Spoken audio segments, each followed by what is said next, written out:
Hello, everybody. Welcome to the Moon Scarab channel. My name is Ramon, and welcome to another episode of In Orbit With, a show in which we share time and have conversations with people from our spiritual community about life, divination, and more. If this is your first time here, welcome. And if you've been here before, thank you very much for stopping by again. It's always great to see you all. And today, our special guest is another of the faces that we had in our beautiful divination community. And it's funny, we were talking backstage that this Yeah, is the first time that we shared together a yeah, live. Like we've which is been in the same hard to screen believe. together. Yeah. Yeah, I've seen some of the readings and shows that you've done with other people in our community, like Mhm. Tarot Stash, Yeah. and like we've exchanged it through the chat, but Yes. never had the opportunity of having sharing a show with you. But I'm honored that it's here at this Aw. show that we're having this opportunity. So we have the amazing oh my god, It's how do you Caleigh is the way Kaylee, it's pronounced. Kaylee, oh Yeah, my god, yeah. I completely blanked out. I'm sorry, Kaylee. It's We have okay. Kaylee from Woo Woo Wonderment. How are you, Yeah. Kaylee? Good. I'm really, really good. You guys will might see me too around as Fogo Pogo, which is like my personal YouTube account. So Mm-hmm. you'll see me in the chat typically as I that. was connecting you with Fogo Pogo, and then all of a Yeah. sudden, like, boom. Yeah, yeah. Yes. It's a confusing, but I wanted to keep them separate. I mean, I've had my YouTube channel since I was in university, so I didn't want to completely get rid of Mm-hmm. that. And so that's why I started a Yeah. separate channel. Uh-huh. But I love Woo Woo Wonderment. It's quite a Mm-hmm. long Yeah. name, but it has like a fun rhythm to it. Yeah, I went through a couple different ideas. You know how you people will do it with like custom license plates? They gotta go through a couple different ideas and figure out which one sounds the Uh-huh. best, and that was the one that won out. So Yes, Giggly. All right, let's say hi to a few people who stopped by to say hi to you. We have Selena from Essence of the Moon. Hello, Selena. well, Thank you thanks. for being here. We have the amazing Madame Maru. Thank you very much. And she Yes, shared the thank link to your channel. Actually, Selena subscribed to your channel. yes, I was just saying thank you. Mm-hmm. Thank you for doing that. Yes, yes. We have the awesome Miss Terrell D. No show is complete without her. Hello, Yeah. Miss Terrell D. Thank you for stopping Hi. by. We have Moira. Moira is Hi. here. I think Moira's connected through your channel right now. Yes. Uh, we're simulcasting at Moon Scarab and Woo Wonderment. So if you're watching through this channel and you're not subscribed, please follow the link below so you Yes. can Yeah, go subscribe to Kaylee's channel and watch her content and the moments that she goes live. Who else do we have here? We have Patsy Q. Hello, Patsy. Thank you very much for stopping by. She's a regular of In Orbit With. awesome. Thank you for being here, Patsy. We have Rossi. Hey, Rossi is Rossi. watching us as well. Thank you very much. It's great to see you. We have Lauren Hey. Hunstinger. Yes. Hunt Singer. Hello, Lauren. Lauren is watching through your channel. Hello. Thanks, Thank you for guys. being here. We have Standing in Light with Hey, Annie Annie Bear, Bear. 7F. Hi, Annie Bear. Thank you for being here. Great to see you. We have Louise Hogger. I Yes. hope I'm And her cute pronouncing it puppy. correctly. Really? Yes. Oh my God. Beautiful. Thank you for being here. We have Aquarius Tarot Adventures. Great to Hello. see you. Thank you for being here. Who else do we have? Yes, I think we're caught up. Yeah, I think so. So, yeah, right? So, again, welcome. Great to see you here. And I'm very excited to chat with you. Mhm. In Orbit With is an opportunity to connect with people in our community, and because usually we're on formats and we're doing readings or Right. talking about esoteric topics about Mhm. other people, or when we interact with them. But this is an opportunity to talk about you, about yourself, your spiritual Yeah. journey, your channel. It's all about you. And we're here to learn, who you are and what you do. And, so you can share your voice with us of Yeah.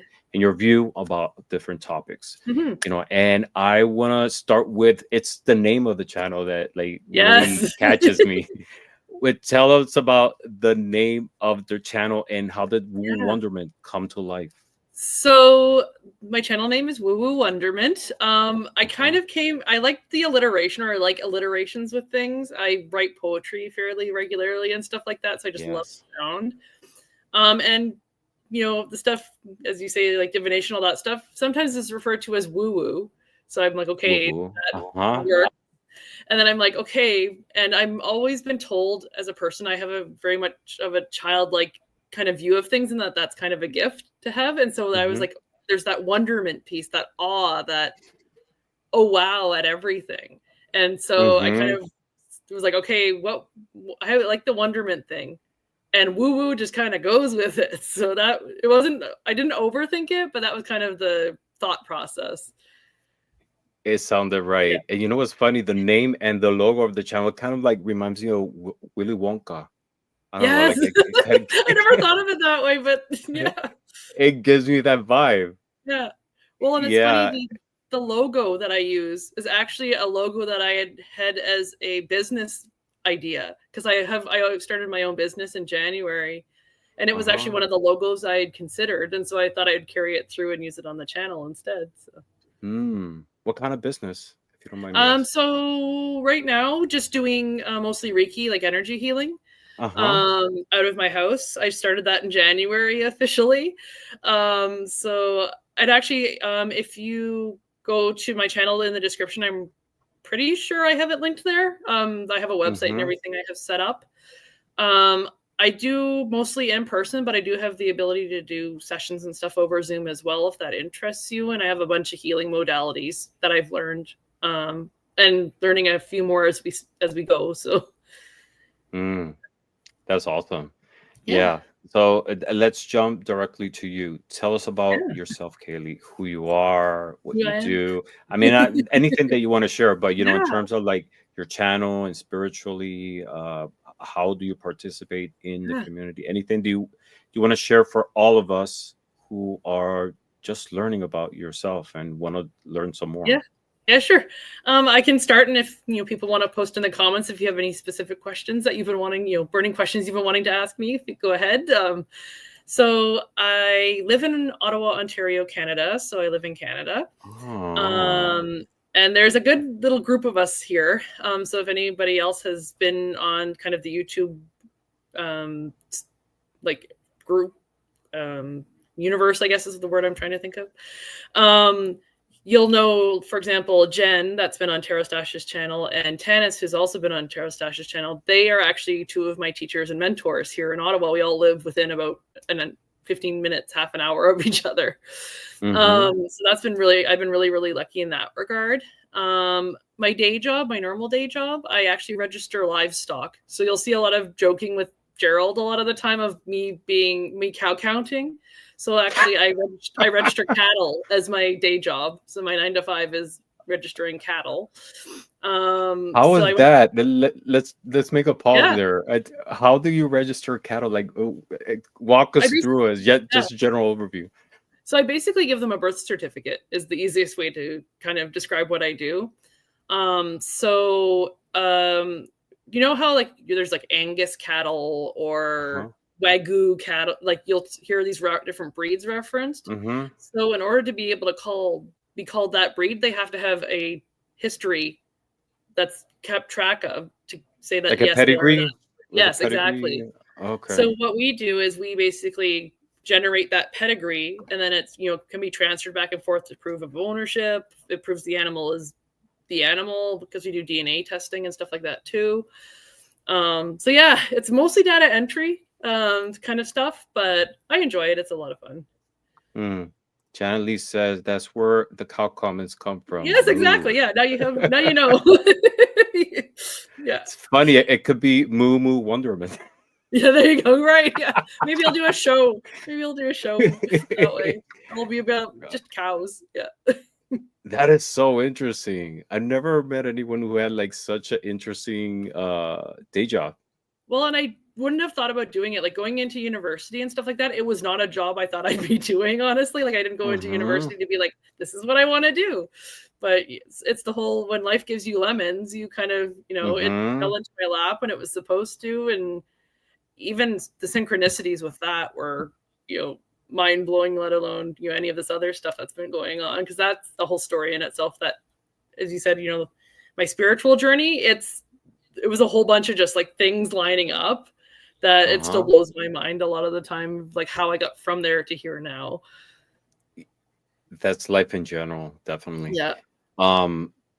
So yeah, tell us a little bit more about yourself. I'm sorry that I stopped. Yeah, Thank you for sharing no. that story, that part of your life, which is really interesting. And I made a pause there because that was interesting, but continue. No, all good. I mean, I don't know exactly what you want, but I can kind of tell you how. No, anything overview. Yeah. So I've really only been doing, I guess, the like really focused kind of spiritual journey within the last 3 years. I think we've figured out, because it's all a blur, really. But it was just after COVID had kind of finished that I really started on this path, and it's just, as I said, kind of done its thing since. But I was having health issues, actually, is what kind of started it all.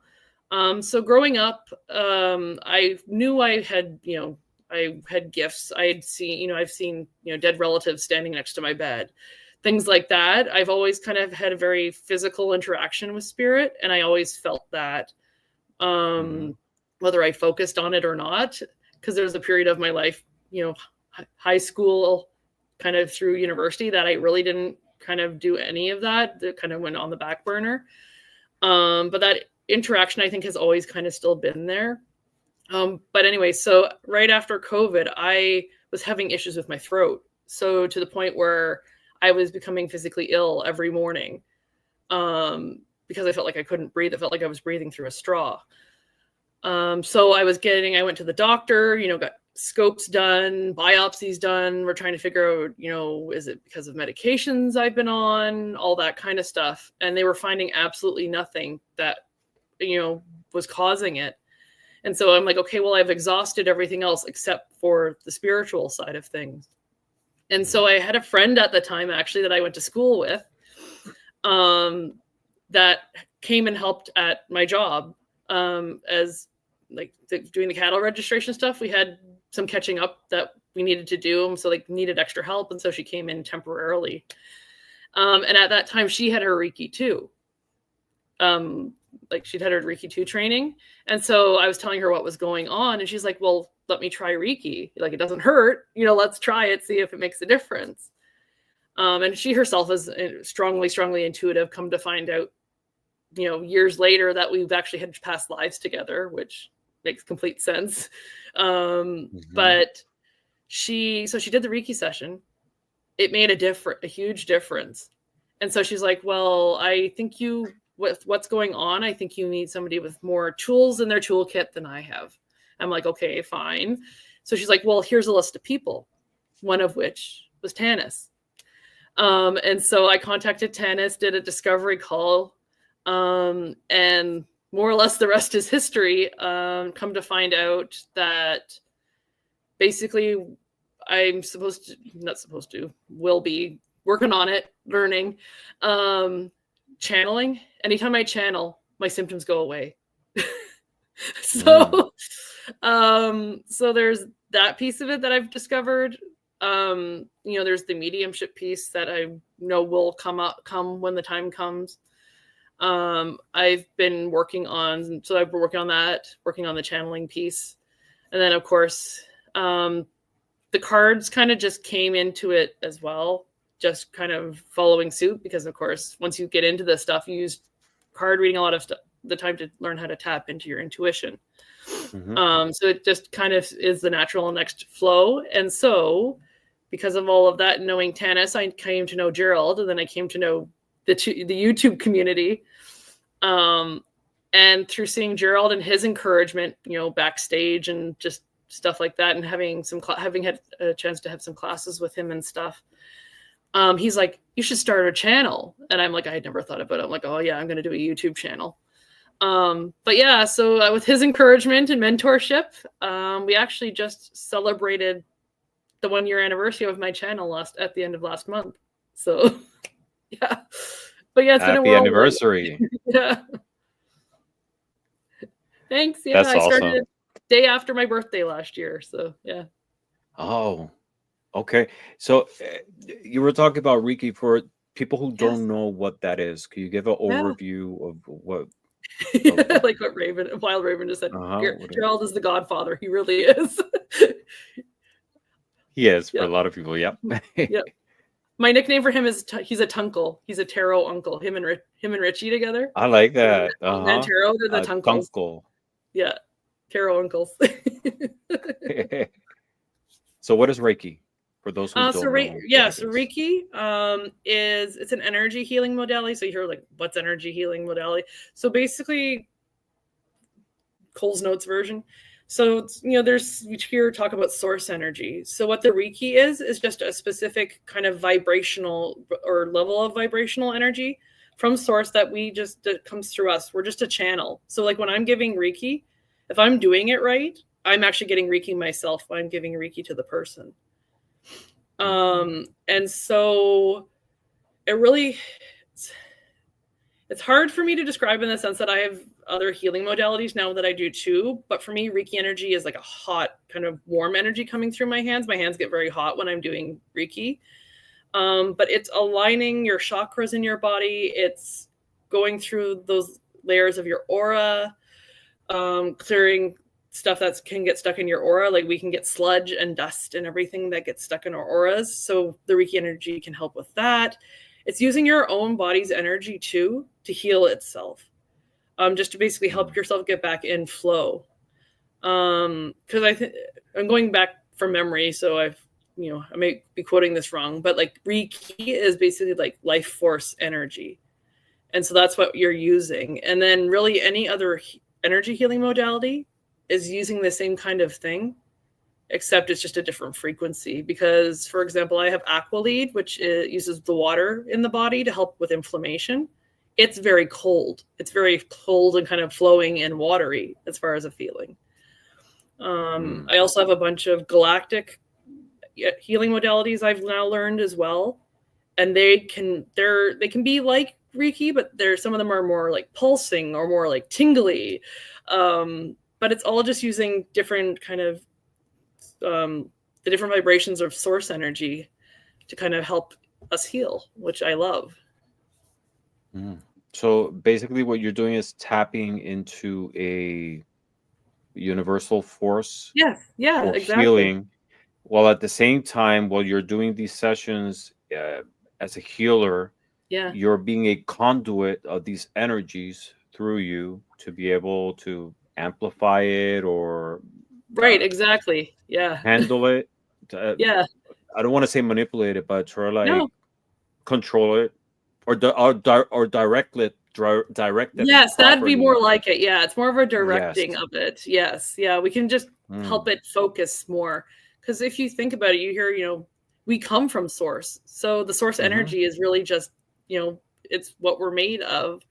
And so it is just coming down and either, topping up, or you can think of it topping up our battery, a Hmm. lot of the Yeah. time that's all you really like. I sometimes will, like, I can do self Reiki. If I'm having a really long, tough day, I'll just sit there and give myself Reiki, because Hmm. and that's what I love about at least Reiki level 1, where you are able to do it on yourself. Tanis is a really strong believer in everybody should at least learn Reiki level 1, because it does give you that connection. A lot of people will talk about Reiki being their gateway drug, which is kind of true. Once you get into it, tends to be that once people, even if they're not into the woo stuff, once they do Hmm. that Reiki 1, if that, whatever avenue they come to the Reiki, but once they do Reiki 1, everything else just kind of comes in after that. That's interesting. Yeah, Let's see. yeah, Madame Maru exactly. say evangelicals do healing by laying hands on people too. Yeah. And I mean, is it's it? the same. Basically, it's the Hmm. same thing. It's just a different name. Yeah, Yeah, you're tapping into a higher energy, a higher force, and yeah, directing it towards, a specific situation right. or thing that you want to address. Yeah, You mentioned, do you tap into also galactic energy? yeah. So through my teacher Tanis, I've learned a couple of galactic healing modalities. Can you share And with us like a general overview of different modalities, how to use it? um, so of course she'd be the better one at explaining it. I'm horrible at explaining things, honestly. But so there's Nukti, which is Rossi helped me out here because Rossi's been taking some of the classes with me, and my mind is gonna blank. But there's Nukti, which was either Arcturian or Pleiadian energy, and it's with trauma healing. So it heals trauma that is held in the cells of the body. So it can help with like past life stuff, grief, trauma. Like for me, Nukti, there's Rossi says Arcturian. Thank you. But for me, it's a very physical energy. So I have a lot of stuff I'm working on with like throat and heart chakra, for example. So when I receive Nukti, it goes right there and I feel it. There's Nigara, which is another healing modality. It's actually Syrian, and I actually helped channel that one in, which is kind of like mind-blowing. But it actually has to do with shadow work. So again, that kind of past life shadow work. I've also used it when doing work with, I guess we'll say dark entities. So I use it almost as a shielding sometimes. So if people are working on, bringing them into the light or bringing, beings into the light, I will kind of put that up as a buffer to protect them as like a shield, because Nigara, we were told, translates to no shadow. And so I tend to kind of use it in that respect. And it's one of these things where we're still kind of learning what the modality is and what it does. And so I feel like the experimentation is kind of what they want us to do. Be like, okay, try this out. If it works, great. That kind of piece of it. We just learned some Venusian healing last weekend, which is all about love. Etheric surgery as well. So I actually use etheric surgery along with the Reiki. And so that's actually going through the different auric layers and removing, as I said, gunk and other things that can get trapped there. And basically doing that surgically. So it's all, in the ether. Candice actually gives a perfect, like a really good example. She had a client that was having issues, couldn't eat anything because their stomach would constantly be getting upset. So she went in etherically and basically replaced his stomach. And then after that, he was able to eat almost anything he wanted because it's all energy stuff. So yeah. It's just really cool. Yeah, it's really deep. It sounds very complex, and I have so many questions, but I don't want to take you through that rabbit hole. That's a very I'm so fascinated. Just especially, I mean, tapping into a higher energy. It's something that we all do in different modalities through different tools, different RO energy. We use it in different forms to be able to access it and manifest it too. But then you throw in galactical, and that's fascinating. Well, but again, it's just source energy coming through a different filter, right? It's still just all the same energy. And I think you like pendulums, right? I was trying to remember if it was. Yeah, I like everything. When I'm doing my Reiki sessions, I use a pendulum to see how the chakras are doing, because we can actually hold the pendulum over the body, and how it spins over the body will tell us how open or closed the chakras are and whether we need to do more work on them. Oh my God. So you can use those tools as well. Fascinating topic to just explore it in a show. Yeah. Beautiful. Love it. Thank you for sharing that. Now you got me intrigued. There's another topic to look into it. So going back. Sorry, I was going to say, if you're interested, my next show on my channel is on the 8th of June, which is actually a Sunday, not a Monday like my shows normally are. But I'm actually doing a live Reiki demonstration. So. Oh, beautiful. Yeah. If you can post it after the show in the comments, so we can go back and go to it. Or even better, please, everybody subscribe to her channel, turn on the bell so you can get notifications, and especially notification for that one show. Really exciting. We're really interested in it. So going back, you were mentioning that in starting in your journey with spirituality and that you started experimenting with cards, right? With some oracles. Yes, it just kind of came with it, I guess. Yeah, and with the process. When do you first connect with tarot and oracle decks, and what drew you to them? Yeah. So it's actually kind of funny because it kind of ties in with the whole progression of everything happening. So I actually worked at, before my current job. So I've been at my current job 5 years, but right before that job, I actually worked at a pet store. And so I would tend to work evenings and weekends, and sometimes on the weekends, there's slow periods. And so my coworker that I was working with at the time would bring a tarot deck with her. And so when it was slow, she basically taught me to pull cards. And so that kind of got me, I think my curiosity peaked, if nothing else. But I really didn't start like buying decks or really kind of getting into that until, as I said, I started working with Tanis. And the big thing she does is, like here in Ottawa, she does monthly social evenings. So it's once a month. But one of the things we do is we will pull cards for each other and do readings for each other. So it could be a group of, 3 people, could be a group of 6 people.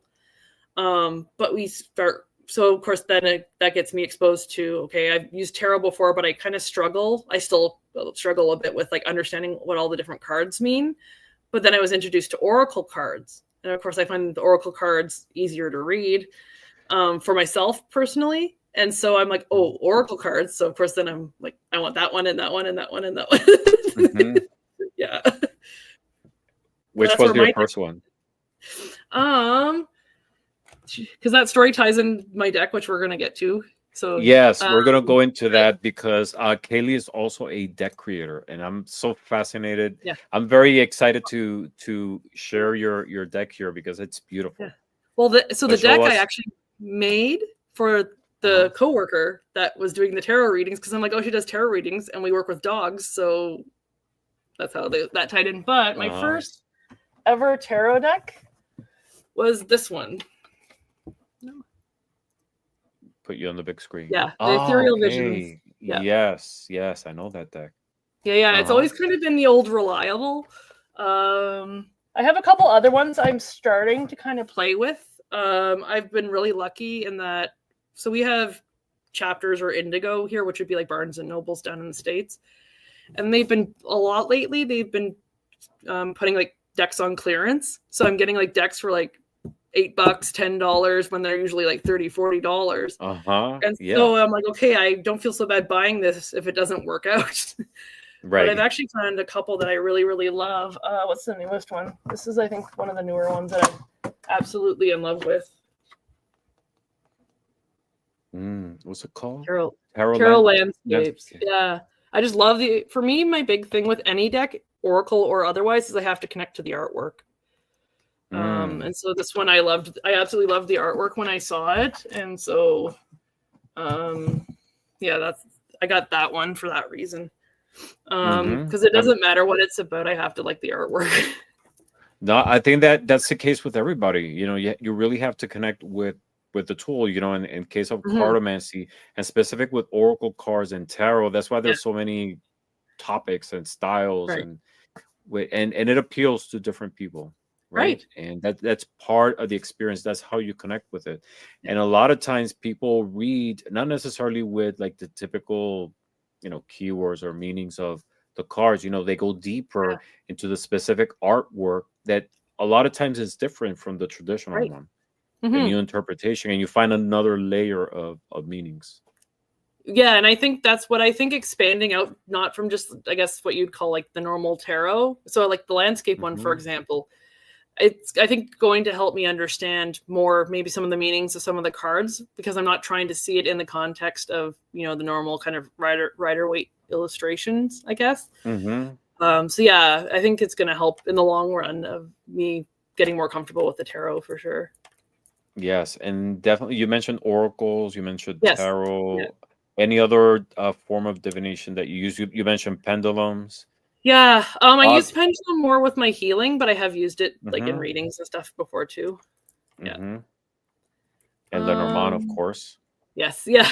And actually, it's funny. I made the deck before I really knew what Lenormand was. I knew I wanted to make her a deck, and so when I was doing research, it was the one that just seemed the most kind of straightforward as far as, because it's like one symbol per card, and I could kind of tie Uh-huh. a dog breed to a specific symbol versus trying to, make a story. So So to speak. let's go Yeah. directly to your deck. Yeah, sure. So- So I have two decks here, and I'll explain in a second. So this one here is one of the ones that you can actually order. So this I actually have it on makeplayingcards.com, so you can actually order your own copy if you end up liking it. Yes, Um, and the address to Caleigh's yeah, Make Playing Cards store is listed yeah. in the description. You can order it So directly there. And I've this seen it one, in other shows and it's beautiful. So please this show us in detail like each one of the yeah. cards and anything you want. Oh, the box. Let's see the box first. Oh yeah. So yeah, so you'll see when you go on, there's like 3 different options, I think, at this point. So there's the basic, which is just like shrink wrapped, so you don't get the box with it. There's this one with the box, and I think there's a mini version as well, because a bunch of people were asking for a mini version. So there is, I think, now a mini version there as well. So yeah, it comes with a little kind of foldy tuck box, I think they call it. And then these are, I guess, a normal size tarot card. So they're a bit bigger, so they're about hand size next to it. There's the backs, so I designed the backs as well as the front. These are all hand drawn by myself, so I hand drew them and then scanned them into a computer and then uploaded the files. So I will probably show you the cards on this one just because they're bigger, but I wanted to show you guys too. So this was the original version I made for myself. And these ones are actually made by, I bought the little kind of, what do you call them? Like mini playing cards from the dollar store. So like you got your little mini playing cards. Yeah. And I basically printed the images on cardstock and then stuck the cardstock to the card, which That's so cute. works, but it's not the best for shuffling. But listen, do you have that one available too? There is, as I said, a mini size, I think, now that would be the same size as that. But of that one with that artwork. Well, it's the same artwork as what's on here. Is right? it? Okay. Oh, got it. Okay. Just the only thing with this is you're basically, the cards are, double, triple thickness because. Yeah, it's much thicker. Yeah. Yeah. It doesn't make it as easy to shuffle, I think. But I mean, it is the original. It is the OG, as they say. One of a kind. Yeah, one of a kind. You got it. But yeah, I can show you the images if you want. Yes, we would love to. First of all, wait a second. Do you have a Chihuahua in it? Yes, I do. Ah, good. All right. Super. I judge collections of dogs if there is a Chihuahua. Yes, it there has is. to have a Chihuahua. So there's actually 39 cards. So a typical Lenormand, I think, only has 36. 36, so this yeah. is, the little like cover page thing I made for it. So cute. But so I added 3 extras because when I was doing research on Lenormand, I saw that like some decks had extra cards in them. And so I put in 3 that I thought maybe weren't included in the typical Lenormand that I wanted to have. Also in this deck, there are a couple of dogs that I actually worked with at the pet store. So they are in here. And actually, there's only 2 of them that are still with us at the moment. So that's kind of nice. It's kind of almost a little memoriam for them, or a little kind of. So I'll point those out to you when I go through. These I don't think are in alphabetical order anymore, but when you initially get the one in the box, when you initially get it, I think they're in alphabetical order. But so like this is Fish. Let me on the big screen. Yeah. So this is Fish. So we have a Portuguese water dog. So you'll see, so I had to kind of crop it because of the size of the card. So depending on which one you get, the images might be a little bit different because, of course, these images were a lot bigger and had to be scanned in and then cropped down to fit the card size. So, like that's the Fish. Actually, let me see if I can find it really, really quick here, so I can show you what I mean. Watch, it's going to be the last card.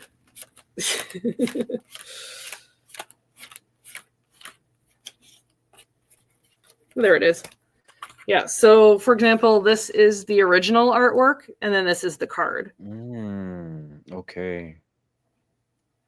I see.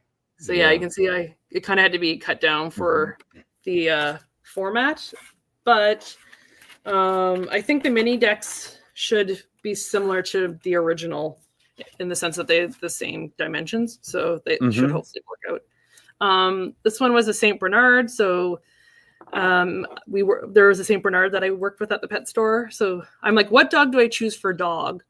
In the Lenormand, and I just thought, you hear about them being sent out to rescue people and stuff like that. So I kind of thought they were, the dog of dogs.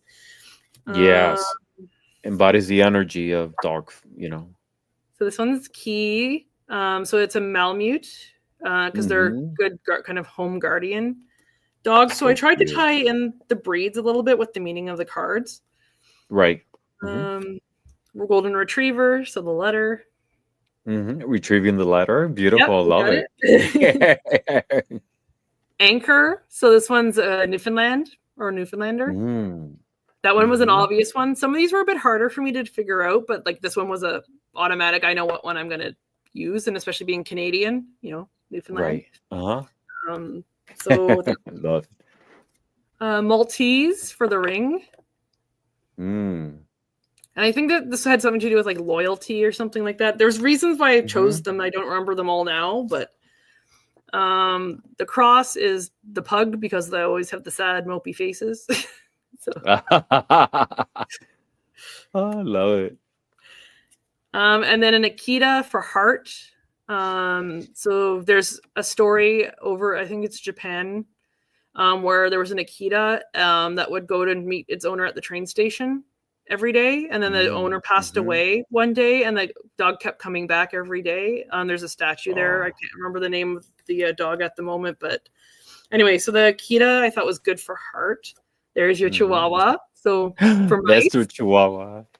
Oh, for mice, love it. Yeah. That's one of my favorite cards actually from Lenormand. My brain was like, okay, little dog. What's the smallest? One of the smaller breeds. So. You can see there's a little like mouse toy at the bottom there. I tried to put it in there somewhere. Beautiful, beautiful. Moon, so a chow chow. Because a big round moon shaped face. So cute. Yeah. Mountain, so English bulldog. And working in vet clinics, they are the most stubborn breed I have ever met. If they don't want to do it, why is that? Oh yeah. Yeah. That's Mountain. Greyhound I chose for rider for obvious reasons. They're fast runners, like a horse. They're used in racing too. So I chose the Greyhound for that. For the garden, I chose the Jack Russell. For the, they're high energy.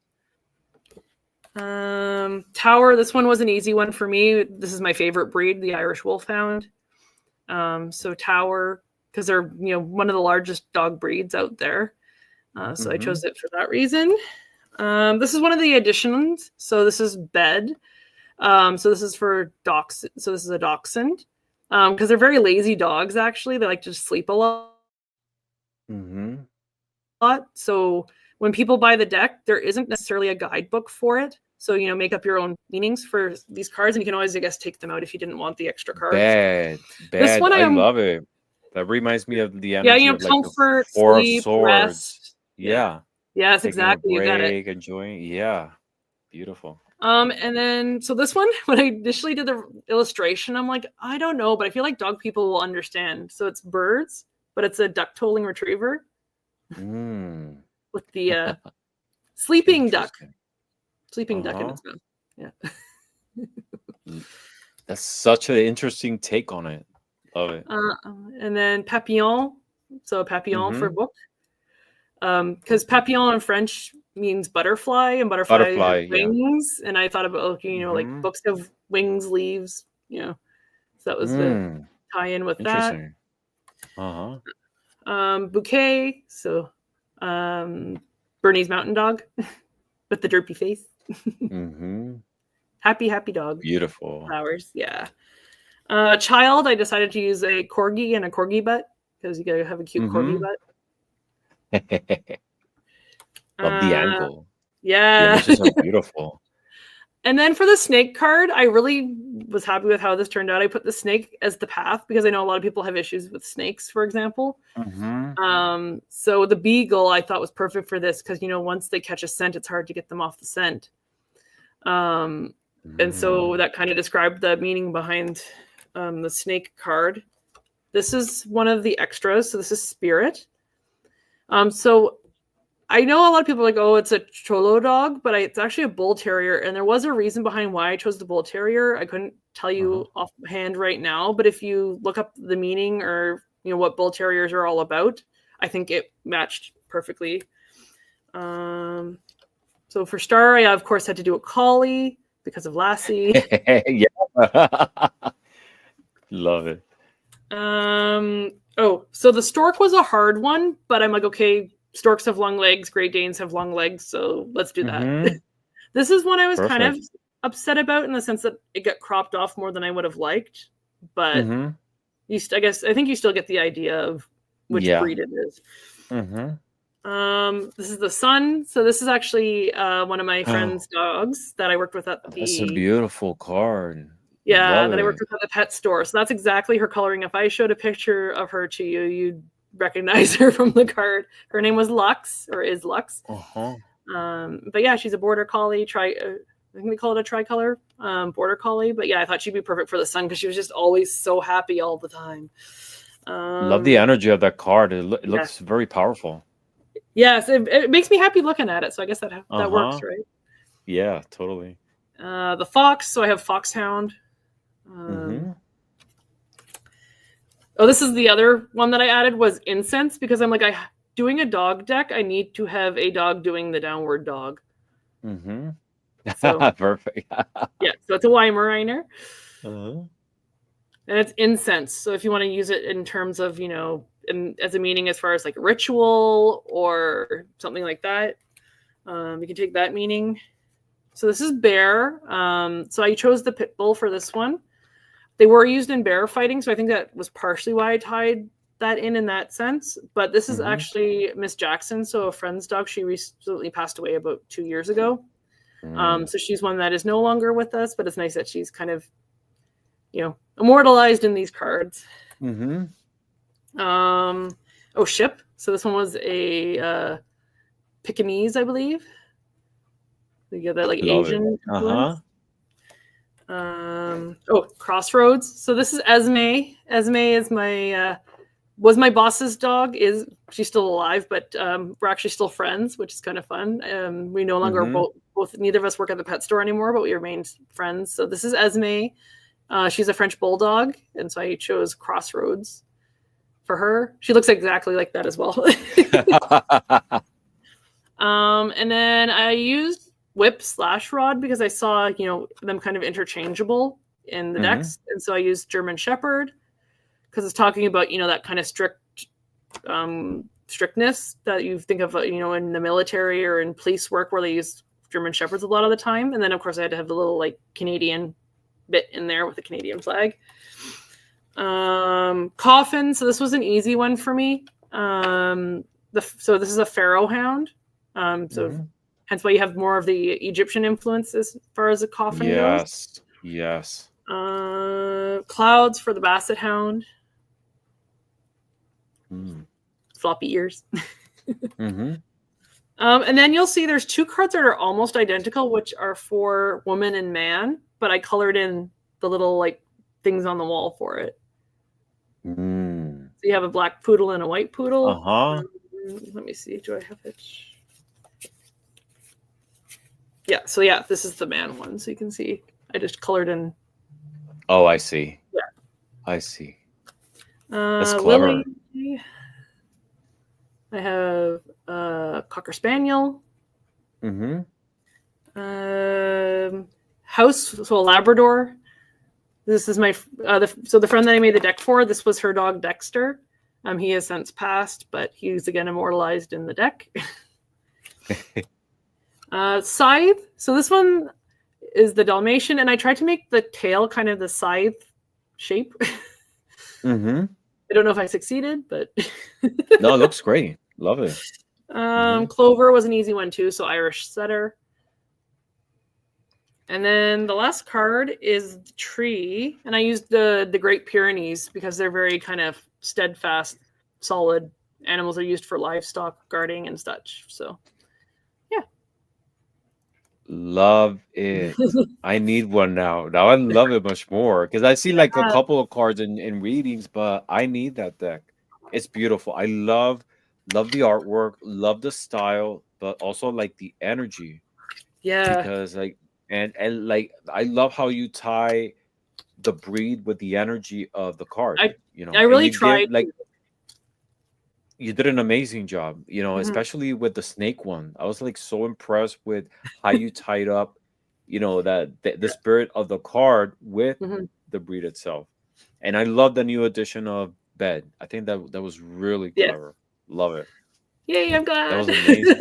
Hmm. Do you use your own deck in your sessions? Like with your um, readings, with your energy healing, do you combine your energy healing uh sessions with divination tools in general? yes, I do, if time allows.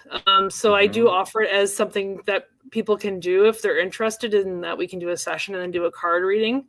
Um, Specifically, my Lenormand deck, I don't tend to pull out as often because for me, again, it's kind of like the tarot. I'm still kind of getting used to what the cards mean or what becoming familiar with them. Mm-hmm. So where people are wanting a more just direct message, I feel like a lot of the time the oracle cards are kind of what they're wanting. Like I do like using the Lenormand, and I have used it before where I've pulled 5 or 6 cards, and by looking at the symbols, I can kind of build a story based off of that. Mm-hmm. Um, but for a general reading, I don't tend to go to Lenormand. I tend to use my oracle cards. Interesting. Yeah, Yeah, because I mean Lenormand is it's an oracle in itself. And yeah, traditionally you use more than one card. right. You Yeah, use several, and that there's like certain keywords. It's like constructing a sentence, right? exactly.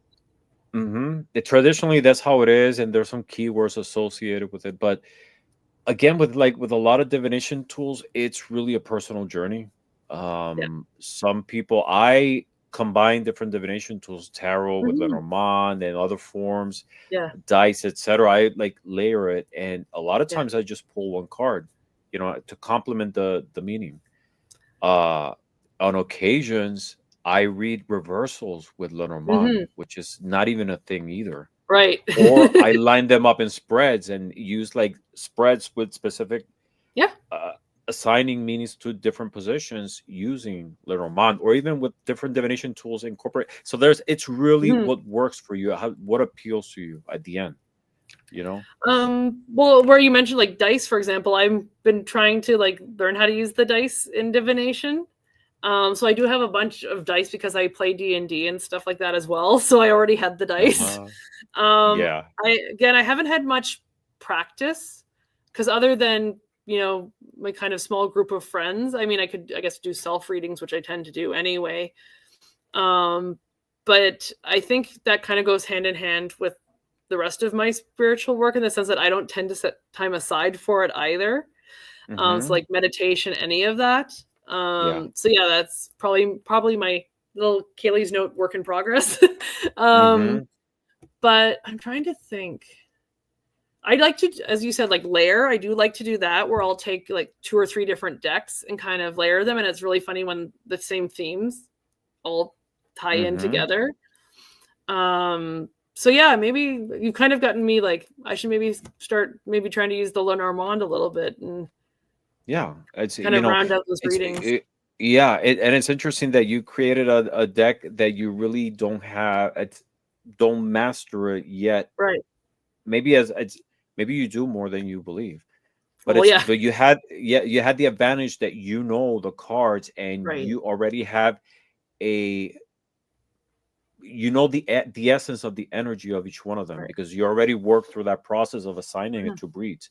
So that's an advantage that it's instead of translating to dogs, it's Right. translating into situations or like energies and during the hmm reading. So there you already have that basic component. So It's the maybe self trust bit, and I think that's it's a partially why lot I. of it.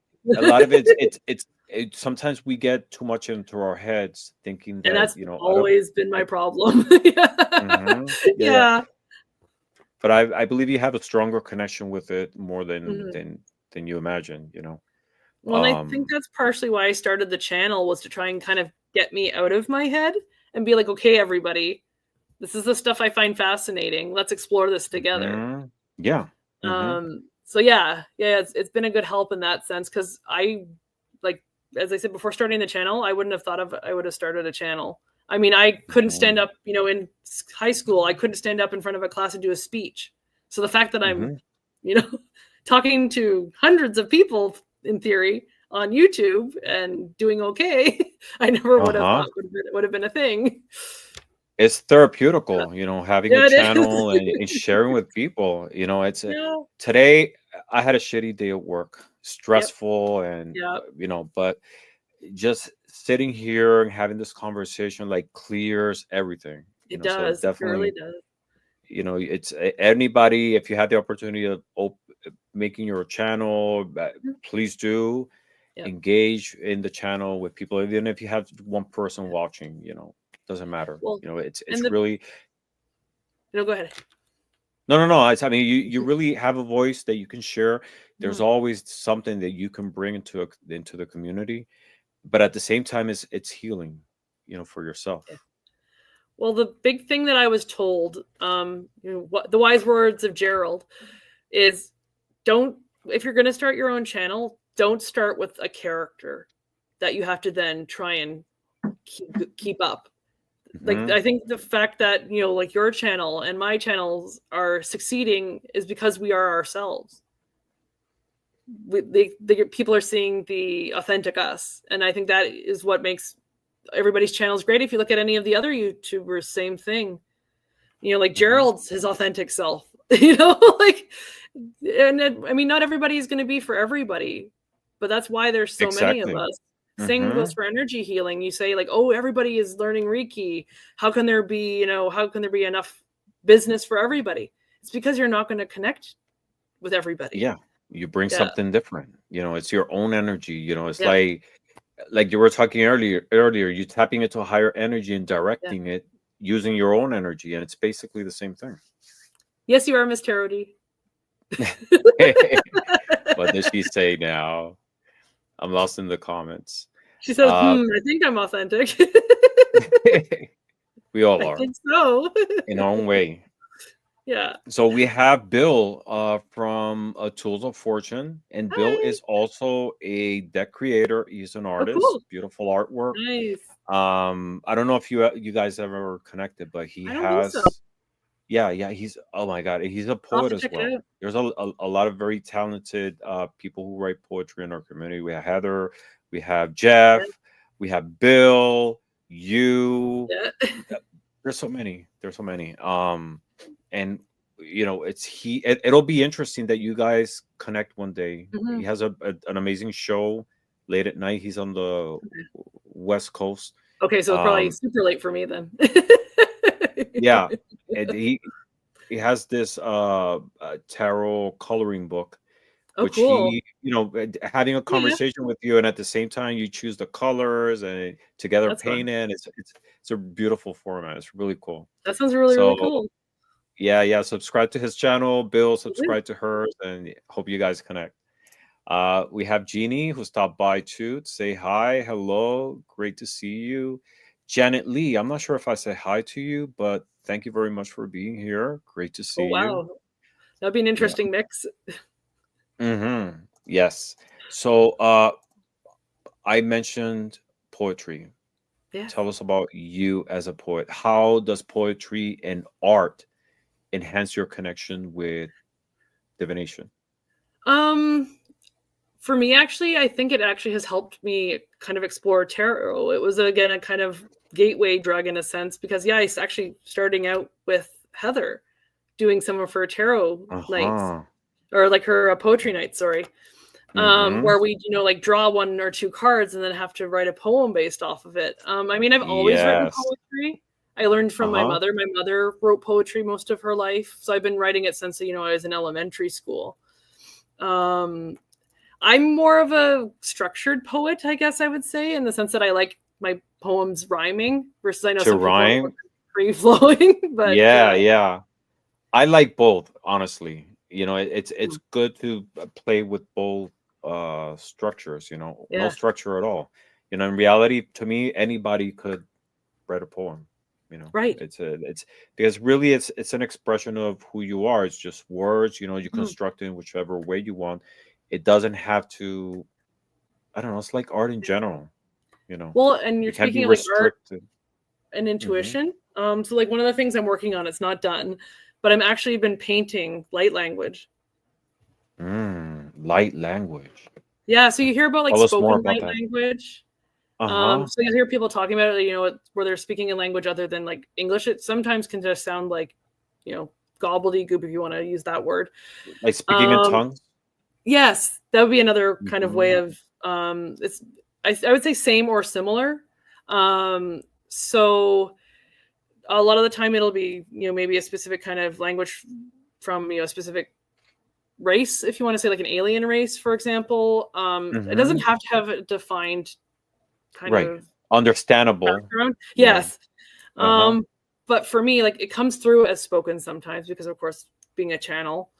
But then I started getting these symbols at one point. I was doing a meditation and I was basically being shown a symbol and then a word was being spoken to me, a symbol, a word, symbol, word, symbol, word. So like almost like they were like wanting me to like learn this, like almost like a repetition like you would in class where you're like symbol, match it to the word, like, you know, that kind of Hmm. thing. And so I'm like, okay, I need to paint this. And so I actually have it just over there if you wanted me to grab it and show you what I have. Yeah, So yeah, yeah, totally. Yeah, give me yeah. a second. That is so interesting. I'm fascinated. Yeah, so like I was mentioning, there's a lot of like really talented poets in our community. I didn't mention Karen as well. She's Yes, yeah, writes yeah. beautiful So yeah, poetry.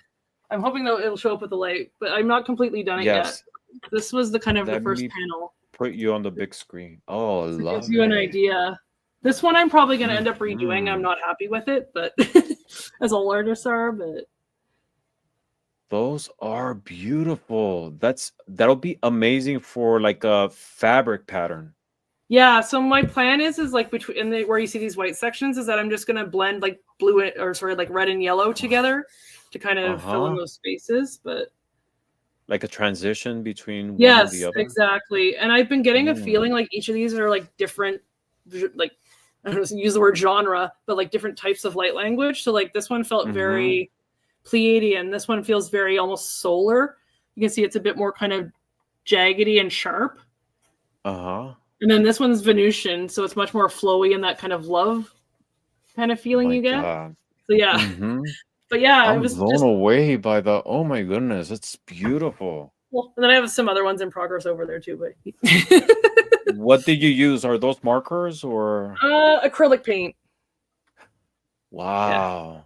Yeah. Oh my God, that's beautiful. That they could be perfect card. Actually, you can make an oracle out of that. Yeah. Never thought of it, With but like yeah, I could. all these different symbols. Yeah. Yeah, and you have like an infinite amount of wow, you can do so much with that. Well, and a lot of it was almost like it is a meditative practice. It's like I knit a lot as well as one of the other things I do is I knit a lot and I use it as meditation Mm-hmm. because I can't just sit still and quiet and like meditate. So doing something repetitive like knitting or like the painting, you know, I would light a candle and have, you know, solfeggio music playing while I'm painting. And what's actually really funny is so in my dining room, I have like a light above my dining room table. And when I'm really getting into it, the lights will start flickering, like the light bulbs will start going. Wow. So that there's a like a energy Yeah. exchange or interference. Yeah. That's fascinating. Yeah. I'm blown away. Oh my goodness, that is so impressive. I didn't even think I've never seen that before, to be honest, and didn't Yeah. think that that was a thing. Well, what It's was just super like, validating is Tanis had a guest on her show probably a month ago or so now. mm-hmm. But he's like, they were talking about ETs, aliens, stuff like that. And he's like, I don't know about you guys, but like, I'm going to show you a picture. I've been getting these symbols and I have no clue what they mean. He holds them like they show the image. It's basically identical to some of the symbols I had drawn. And he's like halfway across the world and getting the same information I am, which was just kind of like, it was just very validating that it's not all just in here. You know what I mean? Like, Uh-huh. I think as intuitives, as you said, we can get into our heads and be like, okay, I'm Right. getting this, but I'm doubting it because I'm like, am I actually getting this or Am I making it up? And I still have a lot Mm-hmm. of that I'm working through. But as I said, with the channel and stuff like that, having other people on that same journey with me, having those maybe same doubts, you know, makes you feel good that you're not alone in the world. Right. And Yeah. everybody's loving your artwork. I mean, everybody loves them. Oh, there you go. Rossi said she got You, some in a dream. yeah. Wow. You definitely have, whenever you feel prepared, that'll be Yeah. fascinating to have an oracle based on that, And I should you probably know? do the colors too. I'll have to introduce the rainbow colors in there somehow, I think. Mm-hmm. That's amazing. So going also into your poetry, I should have asked you, do you have Yeah. any poem or piece of that you can share with us? I do. It would be on my iPad. So give me a second here. I had it plugged in because it was Yeah. dying. Whoop. There we go. Should be good enough that I can unplug it for a moment. Mm-hmm.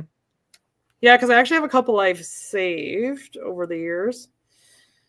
Nothing related to tarot, but No, whatever you want to share.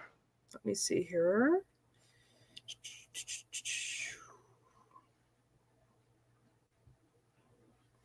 Oh, here we go. This was one on abundance that I did. Mm-hmm. Please.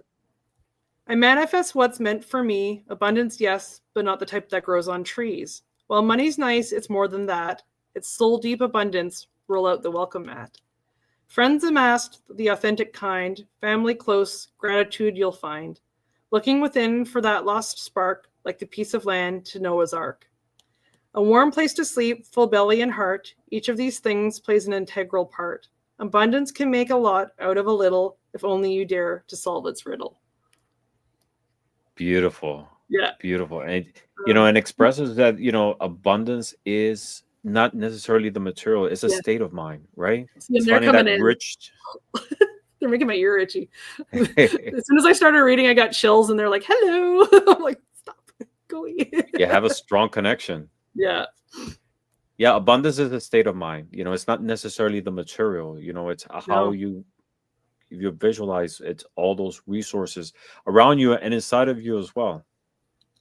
Well, yes, exactly. Yeah, and I people talk about all they think about is the monetary abundance, but lately, especially once I started on this spiritual path, the kind of friends that have come into my life versus the kind of friends I maybe had in the past, like they talk about quality over quantity, and that really has come into play, where these are people that are going to be that are lifelong, that they're not going to just leave at a drop of a hat if something goes wrong. Right. And I've had especially the last couple of months, I've had that made plain to me, proof and point kind of thing, that they're like, hey, we're not gonna we're not leaving you, you can't get rid of us that easily, is kind of one of the things they like to say. So yeah, that's been really huge, that abundance. Yeah, definitely. And friends, real friends, the ones who stay with us, even though Yes. there might be some disagreements sometimes. Yes. That's part of it. It's just going beyond that, and that's what really proves the love and the friendship and the value of the people who surrounds us. Well, and healing, it heals that inner child too a lot of the time, right? So yeah, definitely. Do you think creativity and spirituality are linked? Oh, 100%. I mean, proof and point, my my tarot, like the Lenormand deck or the painting. Just like energy healing, or as we were talking, light language, where it can come through as symbols or language or music even. It's all just different ways that source becomes apparent, comes into the world. It's just it's definitely interconnected for sure. Totally. Being that you're so talented and so creative and so connected, what advice could you give to someone who wants to express their spiritual journey through art, writing, or whichever media? Yeah. Biggest thing is, I want to say, embrace the inner child, in the sense that don't go into it judging. It doesn't have to be perfect, because recovering perfectionist, it does not have to be perfect. Source isn't going to care. Go into that meditative space. Start with one of the things I love to do, and it kind of helped me let go, was using your non-dominant hand to draw something. So, picking a colored crayon and just go into town with your non-dominant hand, and then seeing what kind of images you get from that, because it's going to be the subconscious part of your brain, right? It's not the controlling part of your brain. It's that other part of your brain.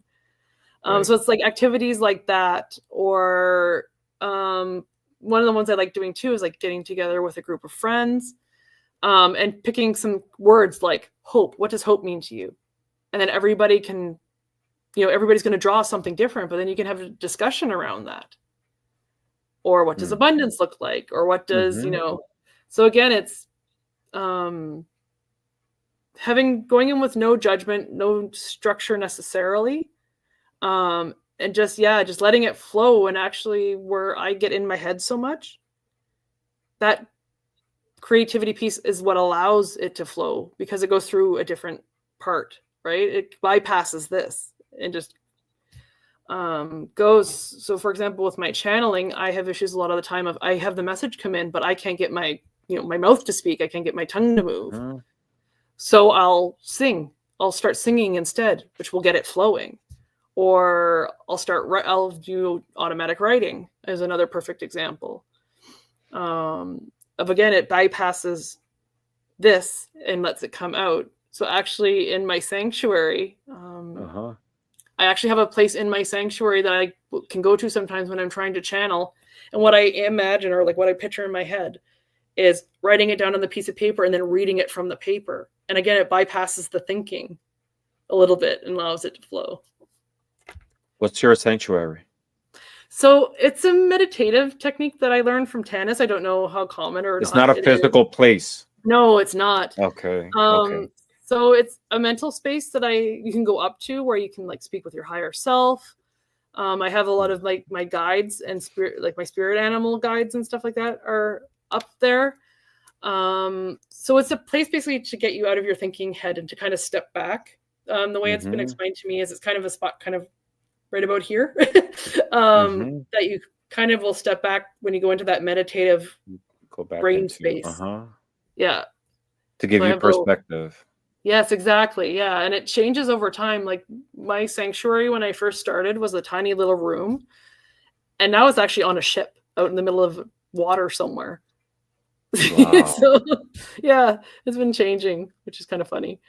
That's amazing. Love it. Love those concepts. You've given me like so much to think about, and fascinating. and Bill says, I believe that spirituality and artistic skills are linked, but I have met many artists who are hostile to spirituality.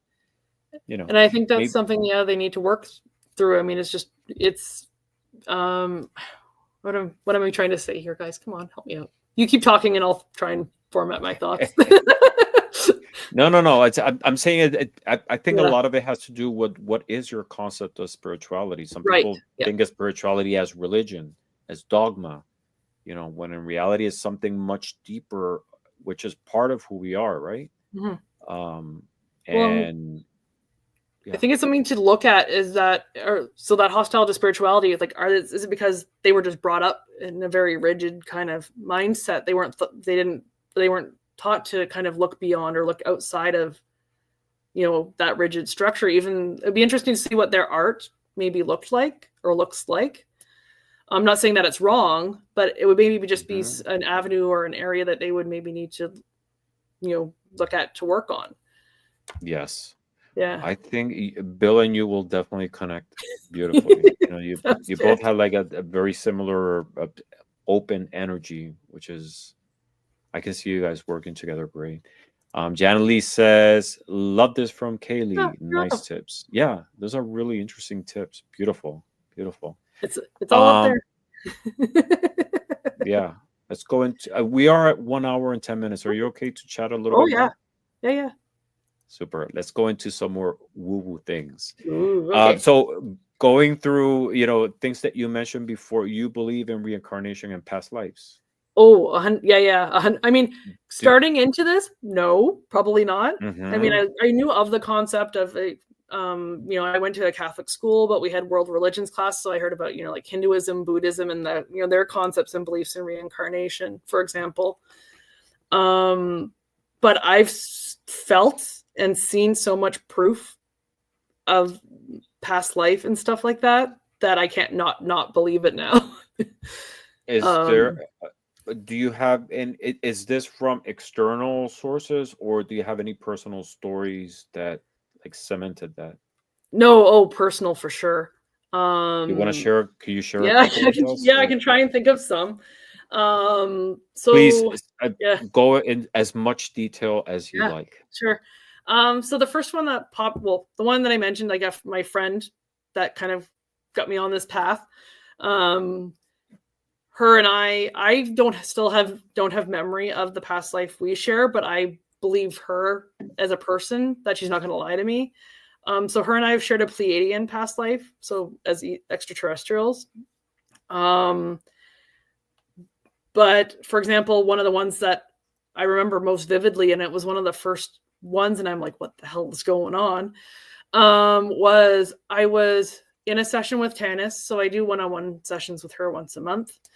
And they're 2-3 hours long, typically, where we're just working on various things, whatever comes up.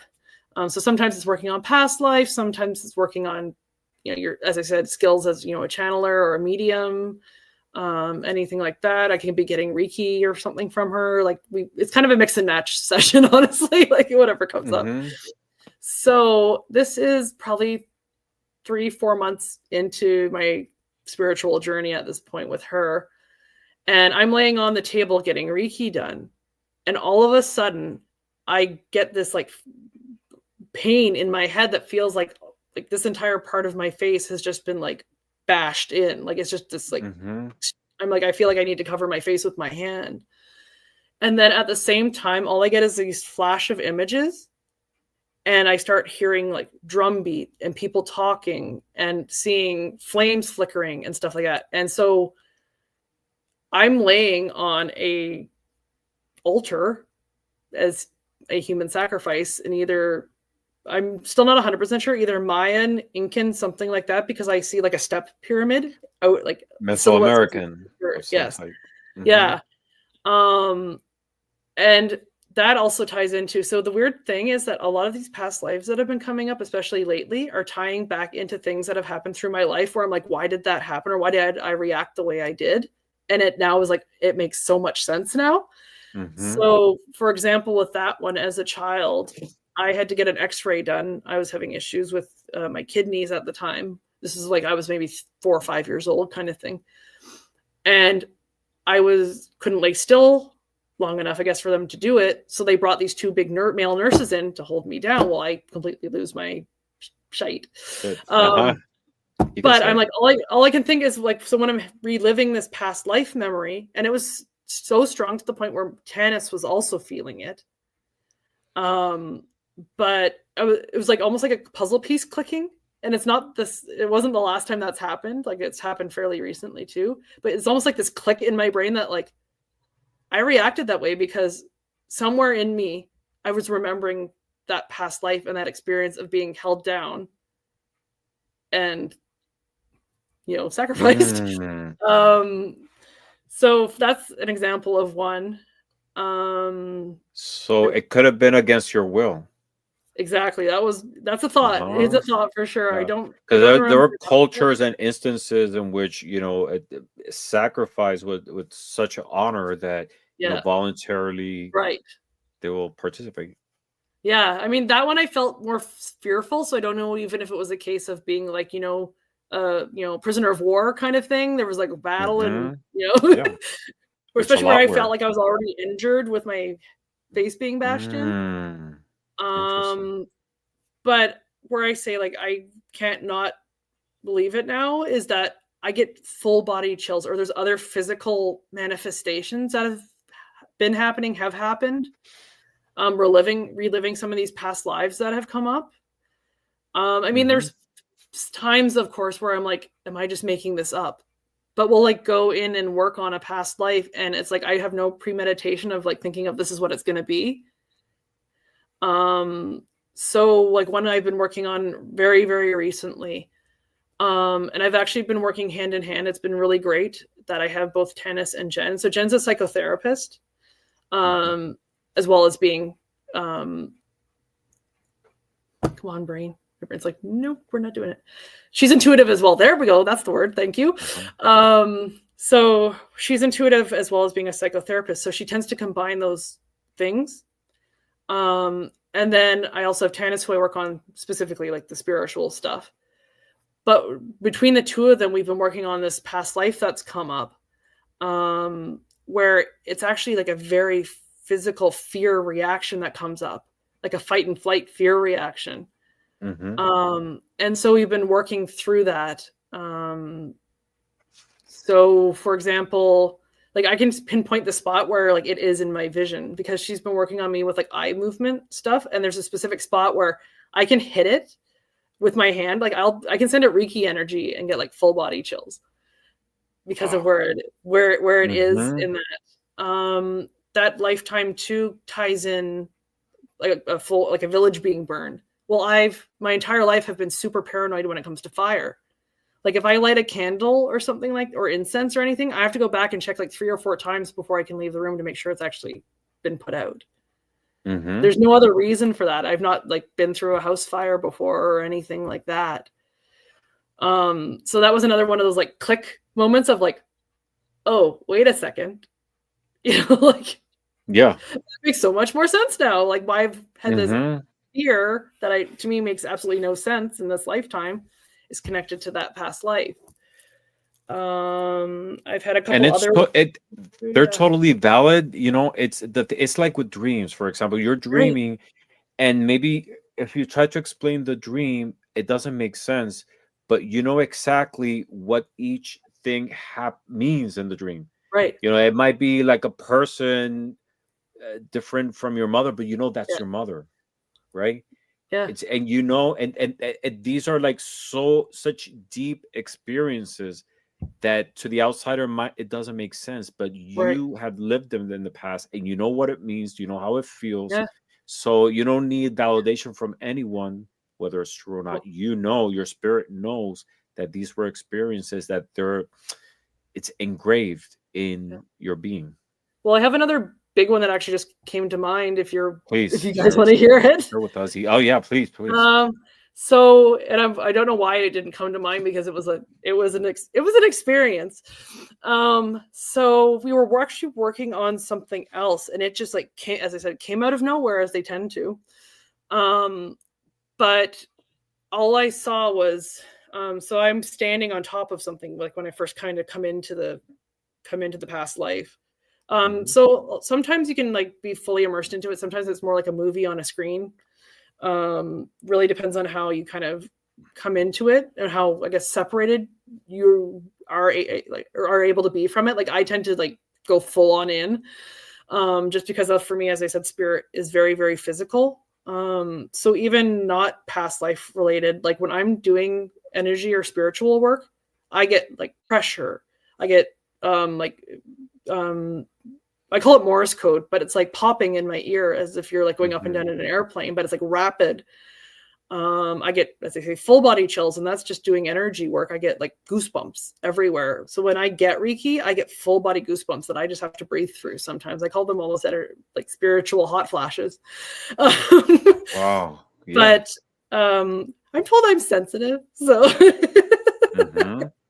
it's an understatement, but anyway. No, it's but good. Your body is giving you signs of these things, Yeah. So anyway, so this past life, I feel like I know I'm like standing up on something, kind of looking out and over. I look off to my right side and I see this like semicircular shape of pyres, basically evenly spaced out, with women standing on top of them. I'm a woman as well. And I'm like, all that's going through my head is, I'm going to be burned, as one does. So I don't know like whether it was like US, witch trials, British witch trials, wherever they were happening, or something similar. But as I'm standing there, I'm calm. Like, okay, I'm just being an observer. It's like, okay, this is going to happen. But as I'm standing there, so I'm like, to preface this with, I've never been pregnant. I've none of that stuff has ever happened. So I'm standing there, and all of a sudden I feel this other soul enter, like this other soul in my stomach. I feel like the fluttering. I feel this other presence other than my own that's there. And I'm like, oh my God, I'm pregnant. In that lifetime, I was pregnant and they didn't know, and I was going to be burned. So that child in that lifetime was never born. And so I'm sitting there kind of reliving this experience. And I'm like, okay, I need to sit up. I'm feeling really uncomfortable. And the way I guess I was sitting, Tanis was like, you look like you're in like a birthing position. Do you feel like you need to birth her? And so I did. I energetically birthed her. Like it felt like, full on, like, I don't want to say like labor pains and stuff like that, because it was fairly short lived compared to, the actual birthing process. But I energetically birthed her, held her in my arms, saw her like, plain as day, and then basically kind of gave her rights and let her go so that she could, move on from that life and hopefully reincarnate. Maybe she'll come into my life at some point. I've never wanted children in this life, and I don't know if maybe because of the pain of that life, maybe that's why. I've never wanted children in this life is because of that. But yeah, it was intense. But what's really nice about having the community is that people will talk about these things. So Tanis had talked about having to do that, having to energetically birth like a child. Or so when it happened, I'm like, I wasn't scared, because I'm like, she's been through this. This isn't in my head. I'm just going to go with it, do what my body is telling me to do. And yeah, it was incredibly healing. And the part that was hard for me though was the grieving bit afterwards, because I'm like, you talk about, people having miscarriages and stuff like that. But I'm like, I never had a physical child, yet I'm grieving in the same way. And I'm like, people are going to think I'm absolutely nuts. Thankfully, I was able to speak with friends, and none of them thought I was nuts, which was very healing for me, because I'm like, I'm talking to them about this and they aren't wanting to commit me. They actually were all very understanding. I had one friend being like, I'm going to research like stuff about miscarriages and child loss and see if there's something I can find out that will help you. Like it was mind blowing almost in the way that it was received. It was, yeah. So, when people will talk about like, have you had a child or have you lost a child? I'm like, I feel like, yes, I have, but because I don't have that physicalness, it's been a little bit hard in that respect. But I just, as I say, hope maybe she'll come back around and come into my life. That energy will come into my life again. Yes, and actually, Selena mentions something. It says, "But your child could come into your life not as your child, but as a friend in this life. That's You my tend to hope. make soul contracts, and yeah. So it is. That's an experience that I was going to ask you that if you visualized it as healing for yourself. You said it does. But that might have helped remove like any spiritual blockage that you might have been carrying from from a previous lifetime, right, while at the same time helping that spirit go into its process of going back into the ether. So it was healing on both, from both sides. Right. That is fascinating. I mean, the one that I was telling you about there that, I'm still working on, it ties in, I've never had a really strong trust for male energy. We'll put it that way. And so this past life is tying into that. So that's still part I'm working on, is that part of it. Because in that life, along with my village being burned, I was also abused by a man. And not treated very well. So I'm still working on healing that bit of it, because it's not going to be a one and done. Some past lives, they're, kind of, I don't want to say a one and done, but, you can kind of work on it, forgive it. I use a lot, Tanis believes a lot in like the Ho'oponopono, and I've seen it work very well, where it's, I'm sorry, please forgive me, I love you, thank you. And you repeat that over and over, kind of healing those past pieces. And so because I think it's so intense and because I feel it so strongly, I don't think it's just going to be a one-time thing. Yes, I was just gonna say that, there's some traumas that we go in life that sometimes a whole lifetime is not enough to Right. be able to bring closure Yeah. to it. Well, it's It takes frustrating a because lot of there's, different cycles to be able to process it and heal. and it's frustrating sometimes because there's nothing in this life that, should be like, I'm like, okay, why do I have this, fear of this? And it's like, there's nothing in this life that should me, like, I've never been, abused in this life, but that memory is still there. And it's Hmm. something that needs to be healed in order for me to work, to move on. Yeah, So yeah, it's it's hard, but it's fun. It's the fun part of healing. yeah, and Selena also, like, Yeah. right as you were saying, she was saying something similar. Forgiveness. I do the same. In past lives, forgive the person, the tool used to hurt yourself for putting yourself in that situation. So Yeah. speaking of that, it just, again, maybe another past life pop in my head since we're on the topic, and you had actually mentioned it too, Ramon, about like soul contracts. So I Mm. have a younger sister. She was adopted when she was 3.5 and I was 7. And so we've basically grown up together. And of course, I've had these throat issues. And so at one point, it just came up in conversation with Tanis when I was having my session. I'm like, oh, when I was born as a baby, I had a cord wrapped around my neck, like the umbilical cord. And she's like, oh, typically when that happens, it means you've been hung in a previous life because, Mhm. wrapped around your neck. And so we're like, okay, let's go in and explore that, see what it's about. Come to find out, I was hung because I ended up basically murdering somebody. So we talk about everybody playing different roles in different lifetimes.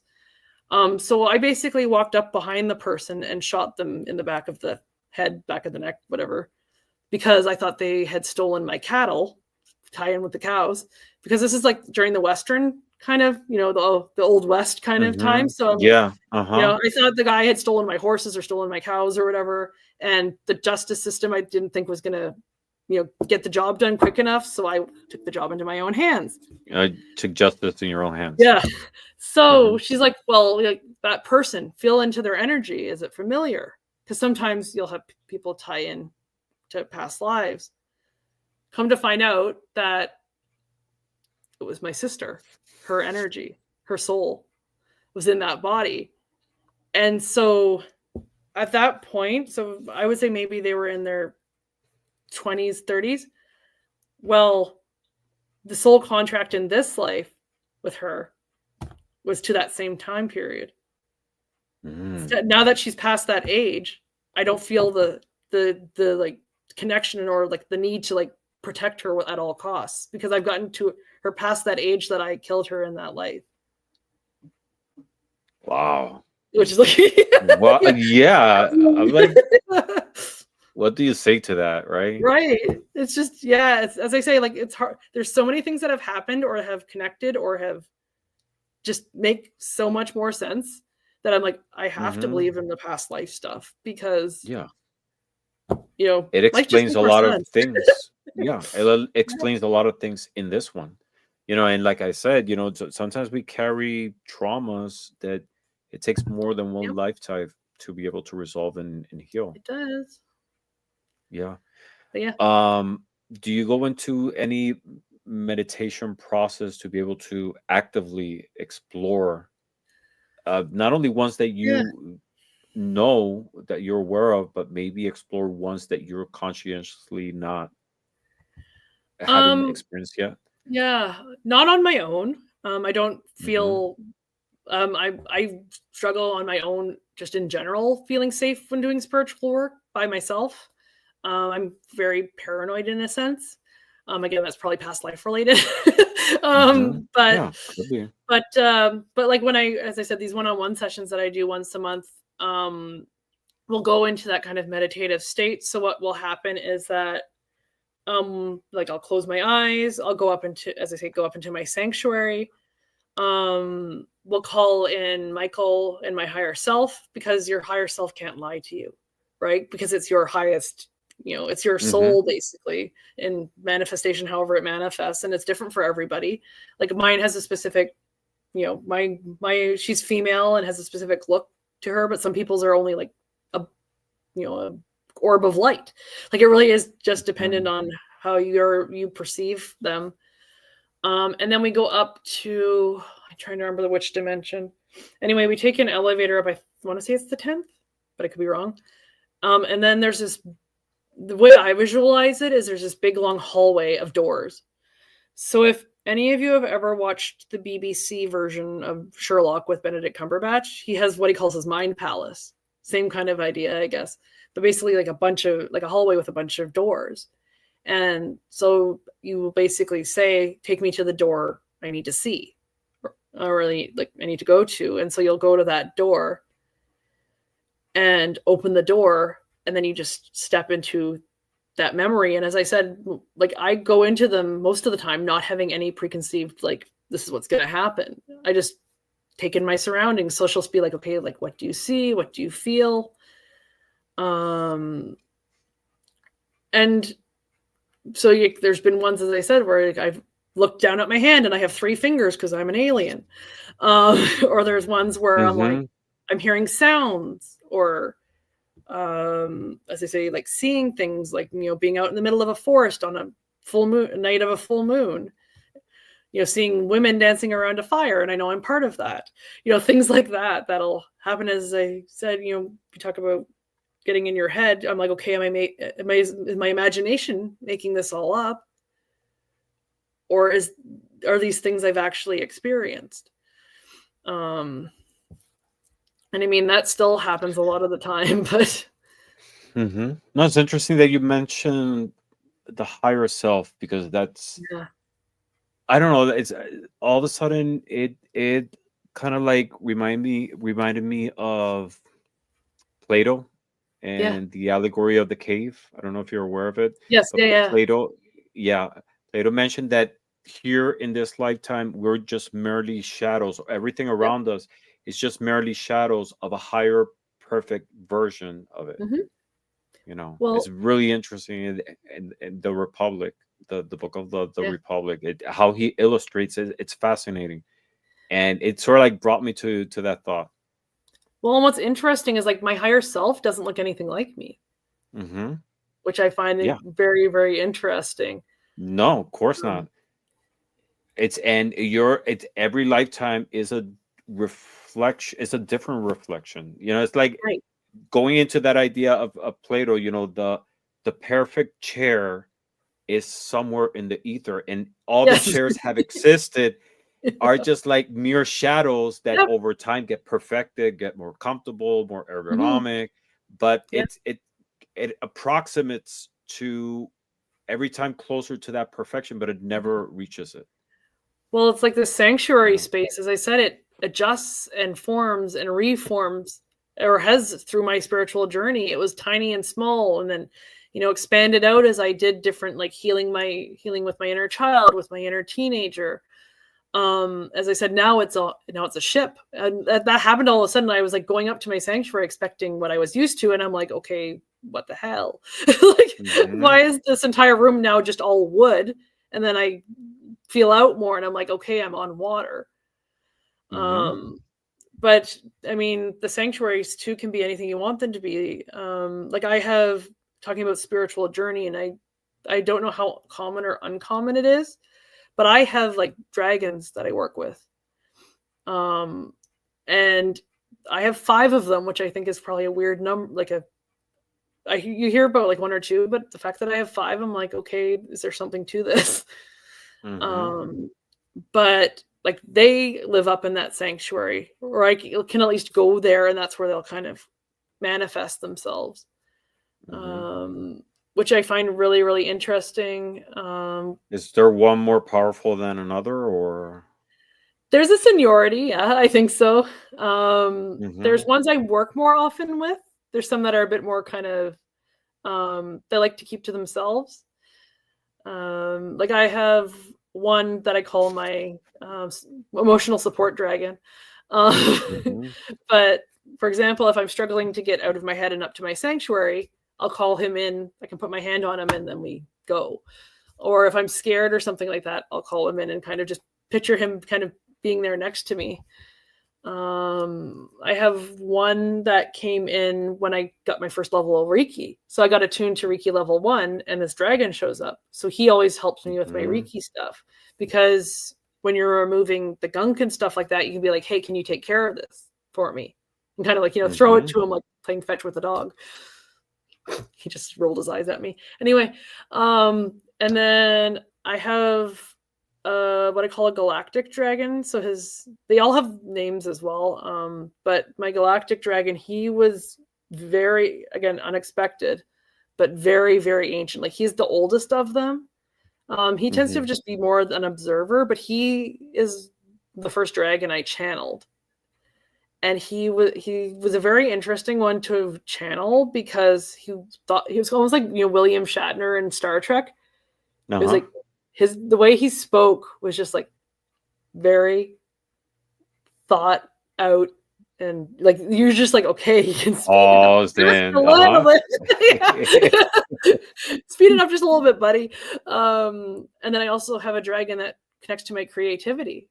So one of the first, I did a channeling class, and one of the first meditations we did is we had to find keys to different pieces of ourselves. So, a key for love, a key for creativity.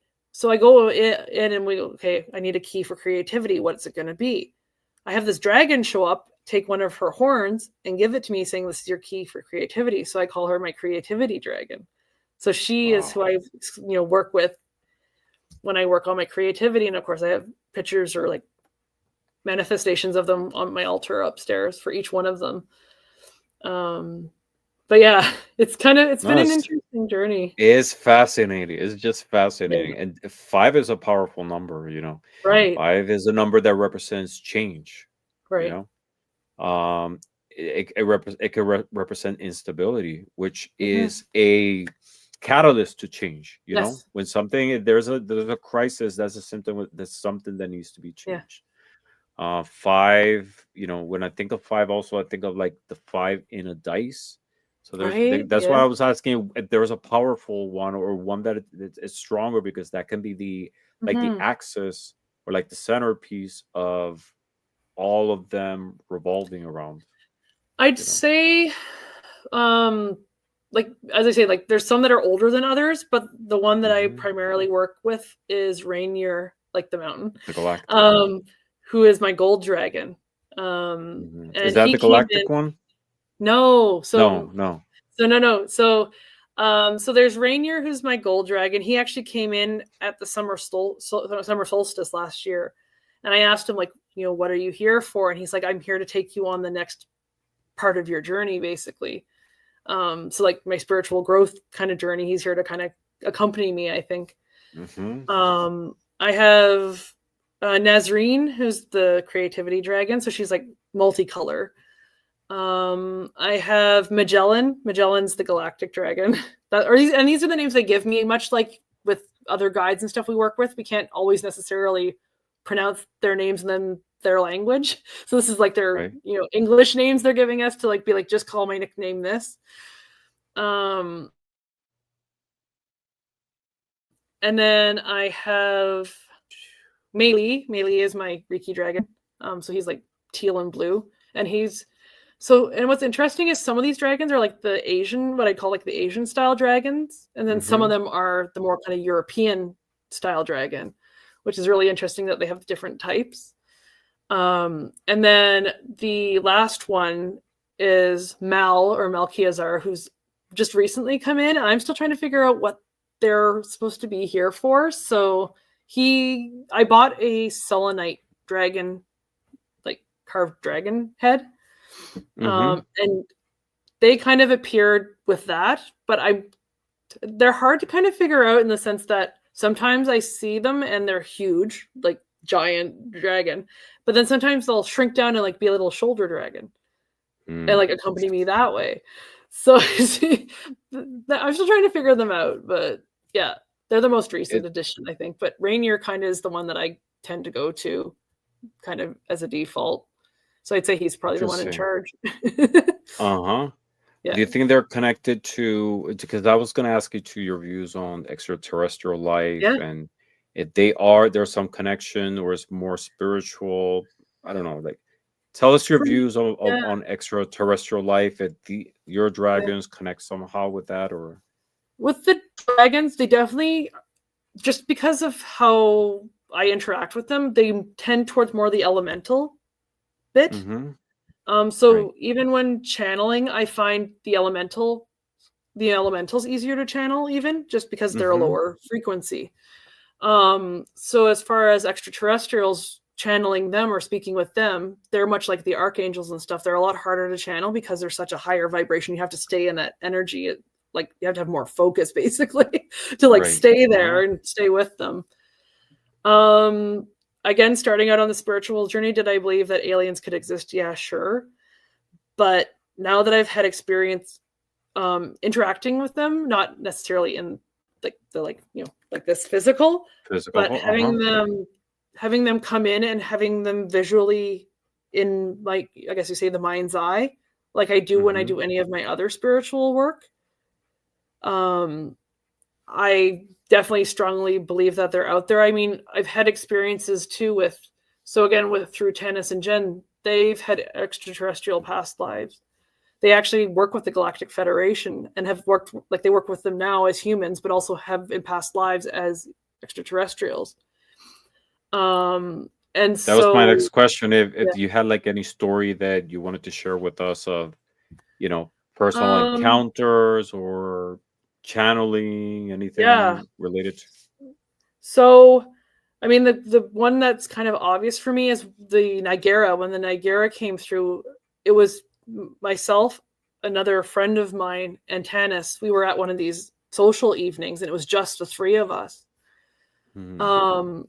And she's like, I feel like we need to do some healing, which I'm like perfectly okay with. We'll like share healing with each other. And then this energy starts coming through, and she's like, I'm not like, this isn't what I'm used to, like what's going on. So she's getting information. I'm getting information on like hand signal, like like ways to hold the hands. And then these two Syrian beings come in.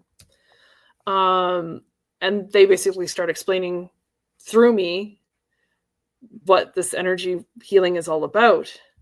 I've also have guides, like I have a Pleiadian guide. He was one of the first guides that actually came through. I had Archangel Raphael come through first, and he was the second. I've had the opportunity now as well. I know I have, as I said, this friend that had an ET past life with. We were sisters. Well, we both now have met our grandmother because I've gone up to the Pleiades in meditation and met my grandmother in that life.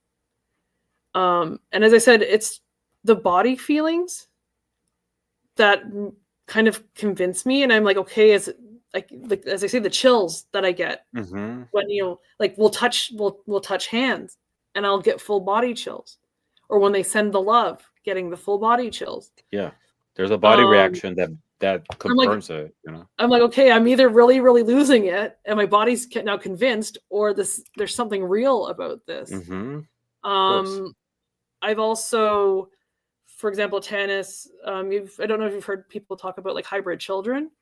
So, for Mhm. Yes. example, Mhm. Tanis has a hybrid daughter, and when we've done Reiki sessions and Reiki shares and stuff like that, she's come in.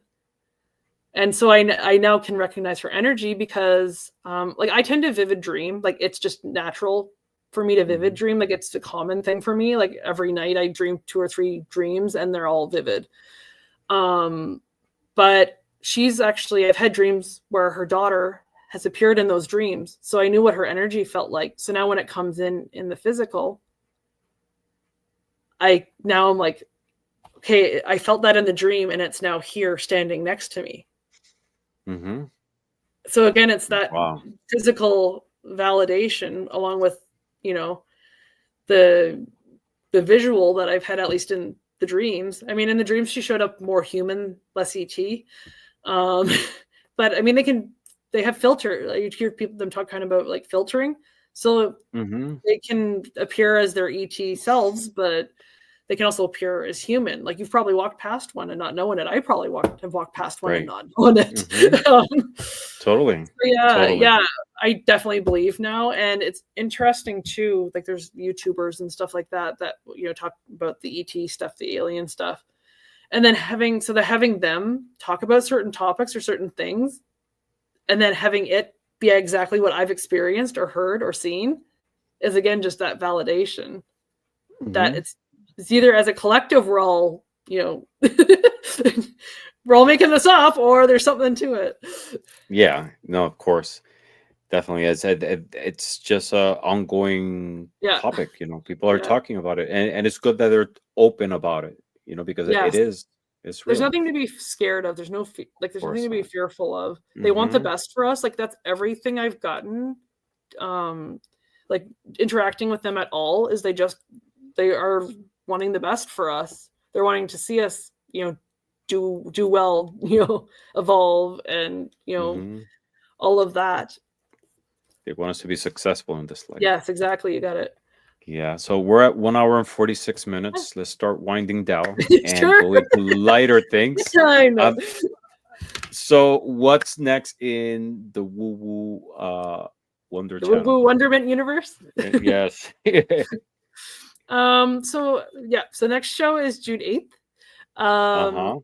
That's when we're doing, so it's a Sunday instead of a Monday. So my shows normally are Monday nights at 8, and it's every 2 weeks. So I don't do every week, I do every 2 weeks just because my life is busy. But I understand. So June 8th is the next show, and I'm doing a live Reiki demonstration. So it might be longer than like the usual 1 hour show. But I'm actually have a friend coming who I'm going to basically go through a full session with and walk you guys and talk you guys through everything I'm doing.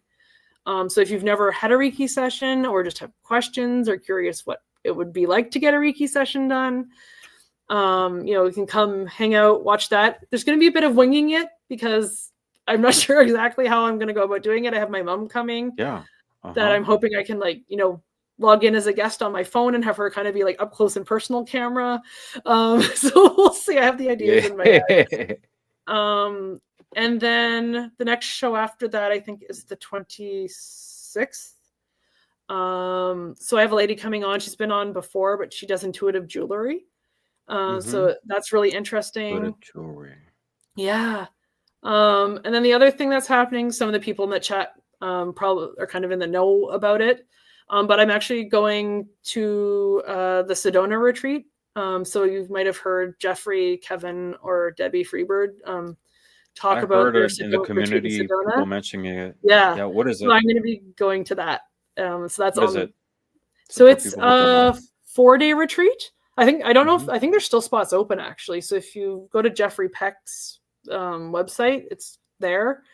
But it's a 4-day retreat in Sedona, Arizona. And basically I don't know everything that's happening, but there's going to be like excursions, like we're doing an ET excursion. So we're going to go out and like look for extraterrestrials with like night vision goggles. There's going to be mediumship stuff. That sounds like fun. There's going to be like little seminar courses. Like that's the things I don't know is there's a bunch of seminars that are going to happen, but they're not letting us know anything about it, which is probably a good thing because I'd be the one to overplan. But the big thing I'm excited about is there are a bunch of people in the YouTube community that are going. And so I'm actually going to be able to like meet and hug meet them face to face. And that's the part I'm most excited about is that part of it. Yeah. And there might be some more enlisting because we have Aquarius Tarot Adventure. Wait, what? Sedona? I want to go. And Moira say I will definitely be checking that out. So 2 weeks away, guys. So if you're gonna go, awesome. That's awesome. So I mean, you've given us so much to think about. Like there's so many topics, but but before we close the show, I want to play a game with you called This or That. As a play, I always play with my guests. I will give you 10 situational questions, 10 funny situational questions, and you will choose between 2 tarot cards. Tell me which one you're choosing and why. Are you ready? All right. Question number 1. Would you rather take a selfie at the edge of a cliff with the fool or at a wild party with the devil? Ooh. I was going to say, what kind of party? Right? Hmm. What I think kind this. of party? No one's Yeah, ever asked that. it's because my brain's going in the gutter with the devil and the chains. But anyway, um, that's why I asked what kind of party. But I think if I was Like just like, bondage. well, yes, Bondage exactly. That's my question. But no, I think like gut reaction, it would be like the fool. I think I would probably do the selfie with, because it would be the one that would be doing like the peace sign, duck face kind of Uh-huh. cheesy selfie. Uh-huh. Yeah. Are you scared of heights? I take Oh not. You're gosh, not, yes. right? Are Yes. you? Yeah. Really? I get really bad vertigo. Oh, really? Have you ever Yeah. had any experience that you recall of a situation of being in a heights and Not yet, but I just know like there's a mall here that's like a 3 floor mall. And if I'm up on the 3rd floor, I have to walk right near the wall because I can feel the floor vibrating. And it's enough to uh-huh. like be like, nah, can't do it. Yeah, Do you think it's product from a previous lifetime? probably. I mean, it's funny. My dad's scared of heights as well, but he was a pilot. So he was flying airplanes, but he's Really? scared of heights. But he's like, I was in control. Wow. Yeah. So, I That's don't know if it's interesting. that off of A him, very interesting way of yeah, like mastering that fear, right? But being I'm in wondering if control. because he was scared of heights, I fed off that fear, and so I'm just inherently scared of it. I don't know. Channeling it through Yeah, him. I Wow. don't know. Very interesting to Yeah. explore. Question number 2. Are you a shopaholic or a penny pincher? Ooh, I'm a Taurus. I'm a shopaholic. Are you? Yes. What do you like to shop the most? Well, let's see. On the topic Oracle decks, but I'd say like my crafting stuff. Like I have a surplus of yarn I'm trying to work my way through Mm-hmm. making stuff. So I Yeah. tend to buy a lot of that kind of stuff. Or, I mean, I'm a Taurus too, so I love food. I like spoiling myself that way too. So You do. I mean, but yeah, buying the yarn is more like an investment towards your yeah, entertainment and creativity, you know? yes, that's true. I- It's not like wasteful. I don't know. You know, it's how you what your shopping patterns are, right? Right. Do you get that like different shades of red? They're all Yeah. like redundant. What's It actually really really depends. curious about the shopaholic thing is, so when I can actually use it almost as a judge of how I'm doing mentally. So when I was like really deep into my depression, I would Mm-hmm. buy a lot of stuff because you're just kind of trying to surround yourself with it. Compensating, yeah. But the Like kind more of and like more, medicating your yes, exactly. yourself. Yeah. Uh-huh. So the more and more kind of happy or comfortable with myself I've gotten, the more I'm like, I want to get rid of the stuff, get it out, like minimalize. Mm-hmm. So yeah, it's Interesting. been So it's really like the interesting. opposite effect. Yeah. Instead Yeah. of stopping, you're sort of like purging it. Yeah. Yeah. Interesting. It's very really interesting. And you mentioned food. What kind of food do you like to? Well, I mean, I love to bake. It's again the creativity bit, right? I love to bake. I love Uh-huh. to cook. Actually, for those that have been on my channel, they've heard about the soup experiment I did for What's class. that? So, so yeah, we're gonna wrap up here, but I'll tell you guys the story. Uh-huh. So I'm in my 2nd year of Celtic shamanic high priestess. So it's a mixture of like the shamanism piece and the Mm-hmm. Wiccan high priestess. So I'm in my 2nd year, but this was back to the 1st year. And it was, I think, the first class even, and we were talking about different types of magic and what like magic is. And my teacher was saying, "Oh, cooking can be magic because you're bringing all of the elements into it." Yeah. Mm-hmm. And then, of course, with that, we're talking about like doing things in ceremony and this like the sacredness of it and how it can like change things. And so one of her things was like, you could make soup or something, one in ceremony, one without, and see what happens. So of course I take that as a challenge. I'm like, I'm going to do it. So I ended up taking a soup recipe, splitting it in half so it was identical ingredients for Mm-hmm. both. Made The experimental one. and the control Yes, side. exactly. You got it. Made one batch just like I would if I was making soup. And then the second Uh-huh. one, I opened up circle, had a little altar with the 4 elements and everything, and made the soup. And then like labeled the containers and then brought it to one of these social nights and had everybody taste it Uh, and asked, is there a flavor difference? And there was. there was. What was their input? What did they say? It was I mean, better. It was like, yeah. So different. as It was far as that goes, I think it depended on people's taste preferences. right, Which and their one they energy liked over too, the because others. Yeah. there's an energetically charge or Yes. influence in it. But flavor wise, it was just a lot brighter, a lot sharper. Like, and I mean, it wore off, over time. Like Mm-hmm. it wasn't a forever thing. Right, right. But yeah, like the flavors, there was a flavor difference. I mean, you can do it with water too. You can, for example, like if you have a glass of water or a cup of water, taste it, then put like, happy, love, intention, everything into it. Taste it again. It's going to taste different. There was, in our Aqualead course, we learned about, I think it's Masaru Emoto. There's a water study that they did where they took water, and froze it to look under a microscope. And so with one thing of water, they like spoke love and sent energy and healing and stuff into it. And then there was another thing of water where they like, said mean things to it. Like I want to hurt you, or like all that kind of stuff. Mm-hmm. And then froze it and looked it under a microscope. And the And ones the that had the good, configuration. yes, yeah, the ones Yeah, that I had the heard of good that. energy looked like a snowflake, and then the ones that had all that negative put into it looked like glob sludge, like sick, Uh-huh. basically.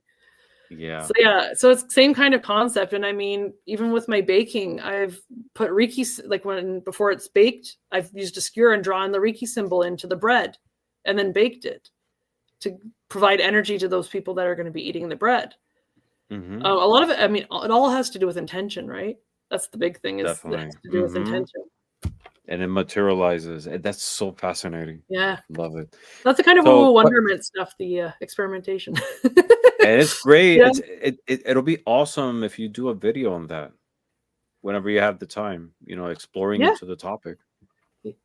I've done a couple of cooking shows on my channel, actually. Nice. Yeah. Love it. All right. Question number 3. Yeah. You're in a tarot themed telenovela. What's your Ooh. scandal? What's your Uh-oh. scandal? Uh-oh. The lovers. You caught both twins kissing and you exploit their secret. Uh-oh. Or judgment. You faked Mm-mm. your own death and returned during the wedding. Oh, I like the judgment one. Yeah. 100%. I like the Dramatic, drama. right? Yeah. Appearing. Are you what about it do you enjoy? The unexpected? Yeah, I think, yeah, especially being a Taurus, and like I tend to observe. I like to be like the wallflower or the fly on the wall, kind of like watching what everybody Mm-hmm. else is doing, and then like kind of out of nowhere surprising people with how much I actually know. The element of surprise. Yeah, you That's got it. the Sneaky. super. Question number 4. You're in a reality competition called So You Think You Can Divine. Which judge do you Love it. dread the most? Uh-oh. The the high priestess says nothing, just writes things down. Oh gosh. Or the king of swords. Brutal honesty with a clicky pen and resting verdict face. Definitely the high priestess would fear me. I would be scared of the most. Yeah. And I think it Yeah. ties up to what you were saying. You like to have that knowledge, like Mhm. that point of view, that the going into a situation, kind of like having a formed idea, right? Some Yes. knowledge. And I'm kind of like the same way. It's like when I go to a concert, I like to watch the concert like on YouTube, the Yes. people's recordings. So I go into it knowing Oh. what's going to be performed, and I enjoy it much more. I'm an over planner, so actually, like this trip to Sedona, I'm actively trying not to. Like, I'm actively trying to Mm-hmm. like not over research, over plan, and just like go with the flow.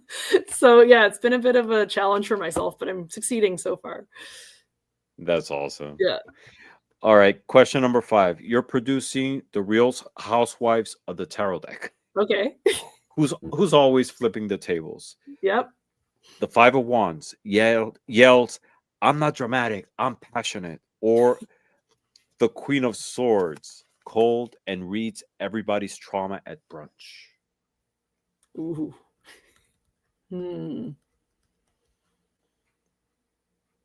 I mean, I tend to do that as just myself, Queen of Swords, but Reading everybody's trauma. well, I mean, they're the ones that always come to me for advice. So you do it in a different way energetically, right? Yeah. But that would be my predisposition, would be to do that for sure. Yeah, I think it makes sense. It definitely makes sense. All right, question number 6. You've been cast in RuPaul's Tarot Race. Nice. Which card is your runway inspiration? Ooh. The Star, Celestial, Sheer, and Glowing from Within, or the Devil, Horns, Latex, and Zero Apologies. I would say the Star with maybe, I'm going to cheat here and say a little bit of the Devil maybe underneath. So, all right. It'll be this way. It'll be top, Sheer, and Latex at the bottom. There you go. You got it. Exactly. Yeah. So you're getting both, the best of both worlds. Yeah.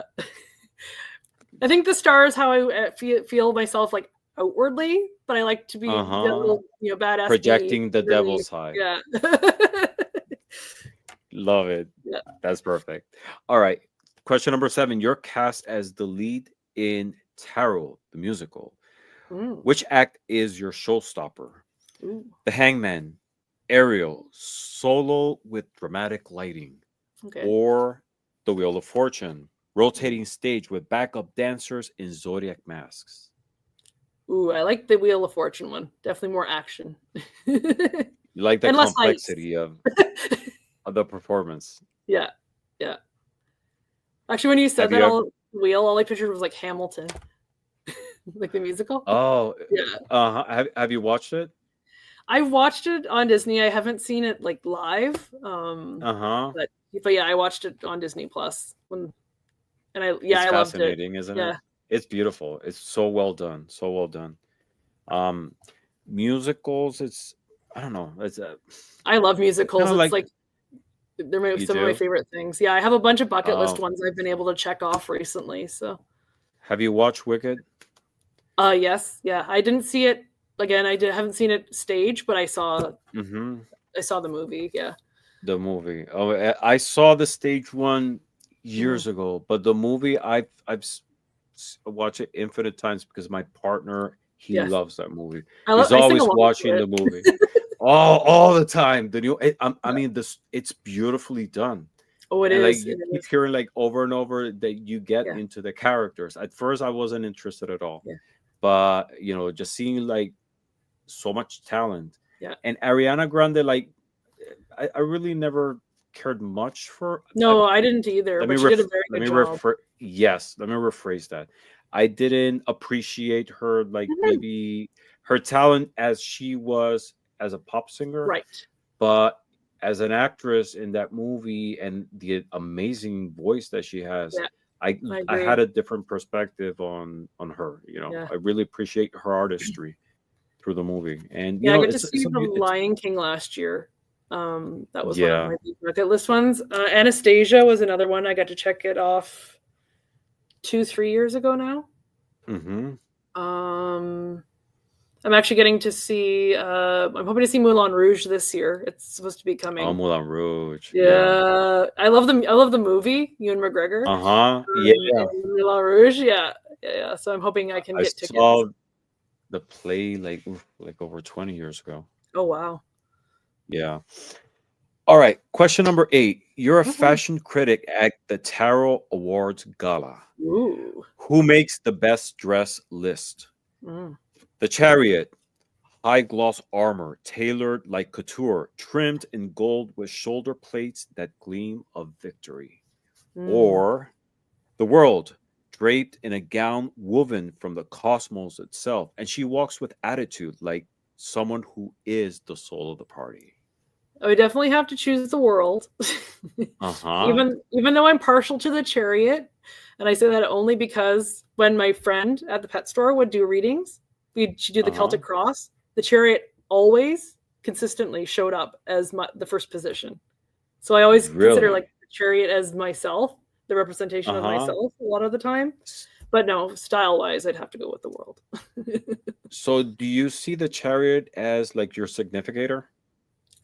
I think so. Yeah. Yeah. Like, Uh-huh. it's funny, as a Taurus, I hate change, but I know like Taurus is about, or like, sorry, the chariot is about like movement and change. So it seems Uh-huh. counterintuitive, but I think it's the energy I want to try and embrace more, which makes sense as being, myself and things. And especially at that time when this path was just beginning, it makes sense. Mm-hmm. That's interesting. That's an interesting take. I don't know. There is a connection in a way because if you think about it, it's forward moving. That there's will component, but it's also physical. You Yes. know, the chariot is propulsed on Earth, right? Right. Yeah. It's not flying. It's No, what I'm no. trying to say. There is a physical grounding component to that chain, Very true. right? But yeah, it's not much of the gown or the representation. It's the Yes. confidence, right? In her Yes. case, because she's owning it with attitude. Right. Exactly. Hmm. All right, question number 9. The universe hires you for a part-time gig. Which Mhm. which would you take? Babysitting with the sun or zookeeper with the Wheel of Fortune? Ooh, I have to go with the Wheel of Fortune. I think that's an obvious one, right? Yep. With my tie to the animals, that's for sure. Do you have any pets? Not at this time. I grew up with a dog. I had fish for about 5 years. Uh-huh. I'll probably get a cat at some point. But saying that, like, my university degree was in horses, so I did a 4-year equine degree, and then I also did my vet tech. So I'm also a registered vet tech. So Mm. I did way too much You, school. The so you're perpetual surrounded student. by you're surrounded by animal energy, not only Yes. physically, but Yeah. has that influenced your spiritual development, you feel? In ways, yes, I think so. I mean, they talk about, kind of healers, like the fact that I love doing, like, for me, Reiki, I feel my most happy when I'm doing energy healing. And the fact that, like, I went to university initially to want to be a vet. I'd always wanted to be a vet since I was like, 3-4 years old. So I've always wanted to be that healer. And I think Mm-hmm. too, um, animals are just so much more aware of those other vibrations, those other frequencies that we as humans can't always sense. Mm-hmm. So I think having that kind of connection as well, being super sensitive myself, and then being able to kind of have that in common with animals is, I think, maybe how that ties in. It totally makes sense. Yeah. Yeah. Mine, I have a niece, she's a vet. Yeah. And same case, she always wanted to be a vet since she was a child. She had uh, bunnies, dogs, Yeah. cats, all types of animals. She's always been connected, and her passion was such that she had the opportunity of Mhm. becoming a vet, Yeah. My and grades weren't good she enough. really So maybe in the next lifetime. yeah, maybe. Yeah, you got it. It's never late, but you're still connected with Yes. animals, Yeah. Yeah. directly. So it maybe it wasn't one path, but it was a different one, but it still took you there. Well, actually, one of the modalities on my list that's like my next to learn is animal Reiki, because you can do Reiki on humans, but you can also do them on animals. So That's amazing. yeah. That's amazing. All right, last question. Question number Yeah. 10. Who really missed the mark? Fashion advice by the lovers or survival skills with the 10 of swords? Ooh. This one's making me think.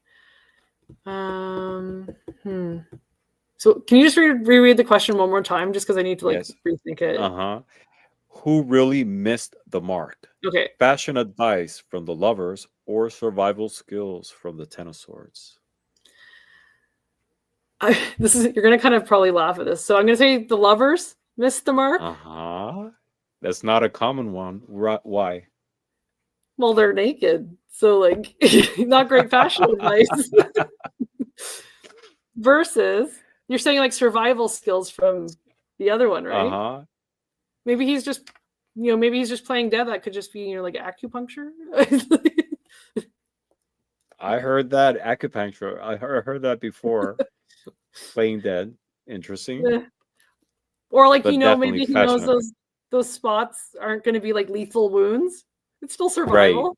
Yeah, there's a little bit Okay. of blood, but it's just a flesh wound, to quote Monty So maybe Python. it's a demonstration. This is how Yeah. you die, but I'm not really dead. Yes, exactly. You got it. So he Yeah. was successful. That's a very interesting take on it. I've never heard that one. I love it. Caleigh, you are such a fascinating person. Oh, thanks. You had like so many,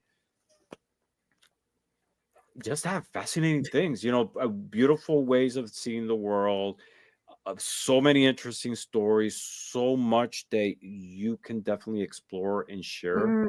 Oh yeah. I'm just blown away by your talent, your stories and all of who you are, all that we've seen that you allowed us to see. And I'm just looking forward to see more through your channel, to sharing more, in other shows. And people also has been fascinated by this opportunity of opening yourself to us. So thank you very much for doing that. Yeah, you're welcome. I'm just excited for people to come on the journey with me, and that's why I started the channel. And so yeah, come on the journey with me. We're gonna learn together and experience things together, and it'll be a great time. Yes, love it. And we're looking forward to that. So please share with us everything that you can. I'm looking forward to share another show with you, Sure, yeah, talk definitely. about other topics and, and see you more active in the channel. Sounds good. Thank you very much again. Thank you for what you do also. Having your voice and sharing it with us, it's a labor of love and we appreciate it. Thank you for having me. It was a great time. Yes, and thank you everybody for being here. Thank you for your energy, your questions, your support, and for sharing this time with us. We've been like over 2 hours, 2 hours I and can't 12 believe minutes. it. I know, but it's been so fascinating. I could spend another 2 more hours chatting with you because there's so much to you that it's just captivating. All right. Thank you, everybody, again. I'm looking forward to see you on the next show. And as always, blessings to all. Have a good night, everyone.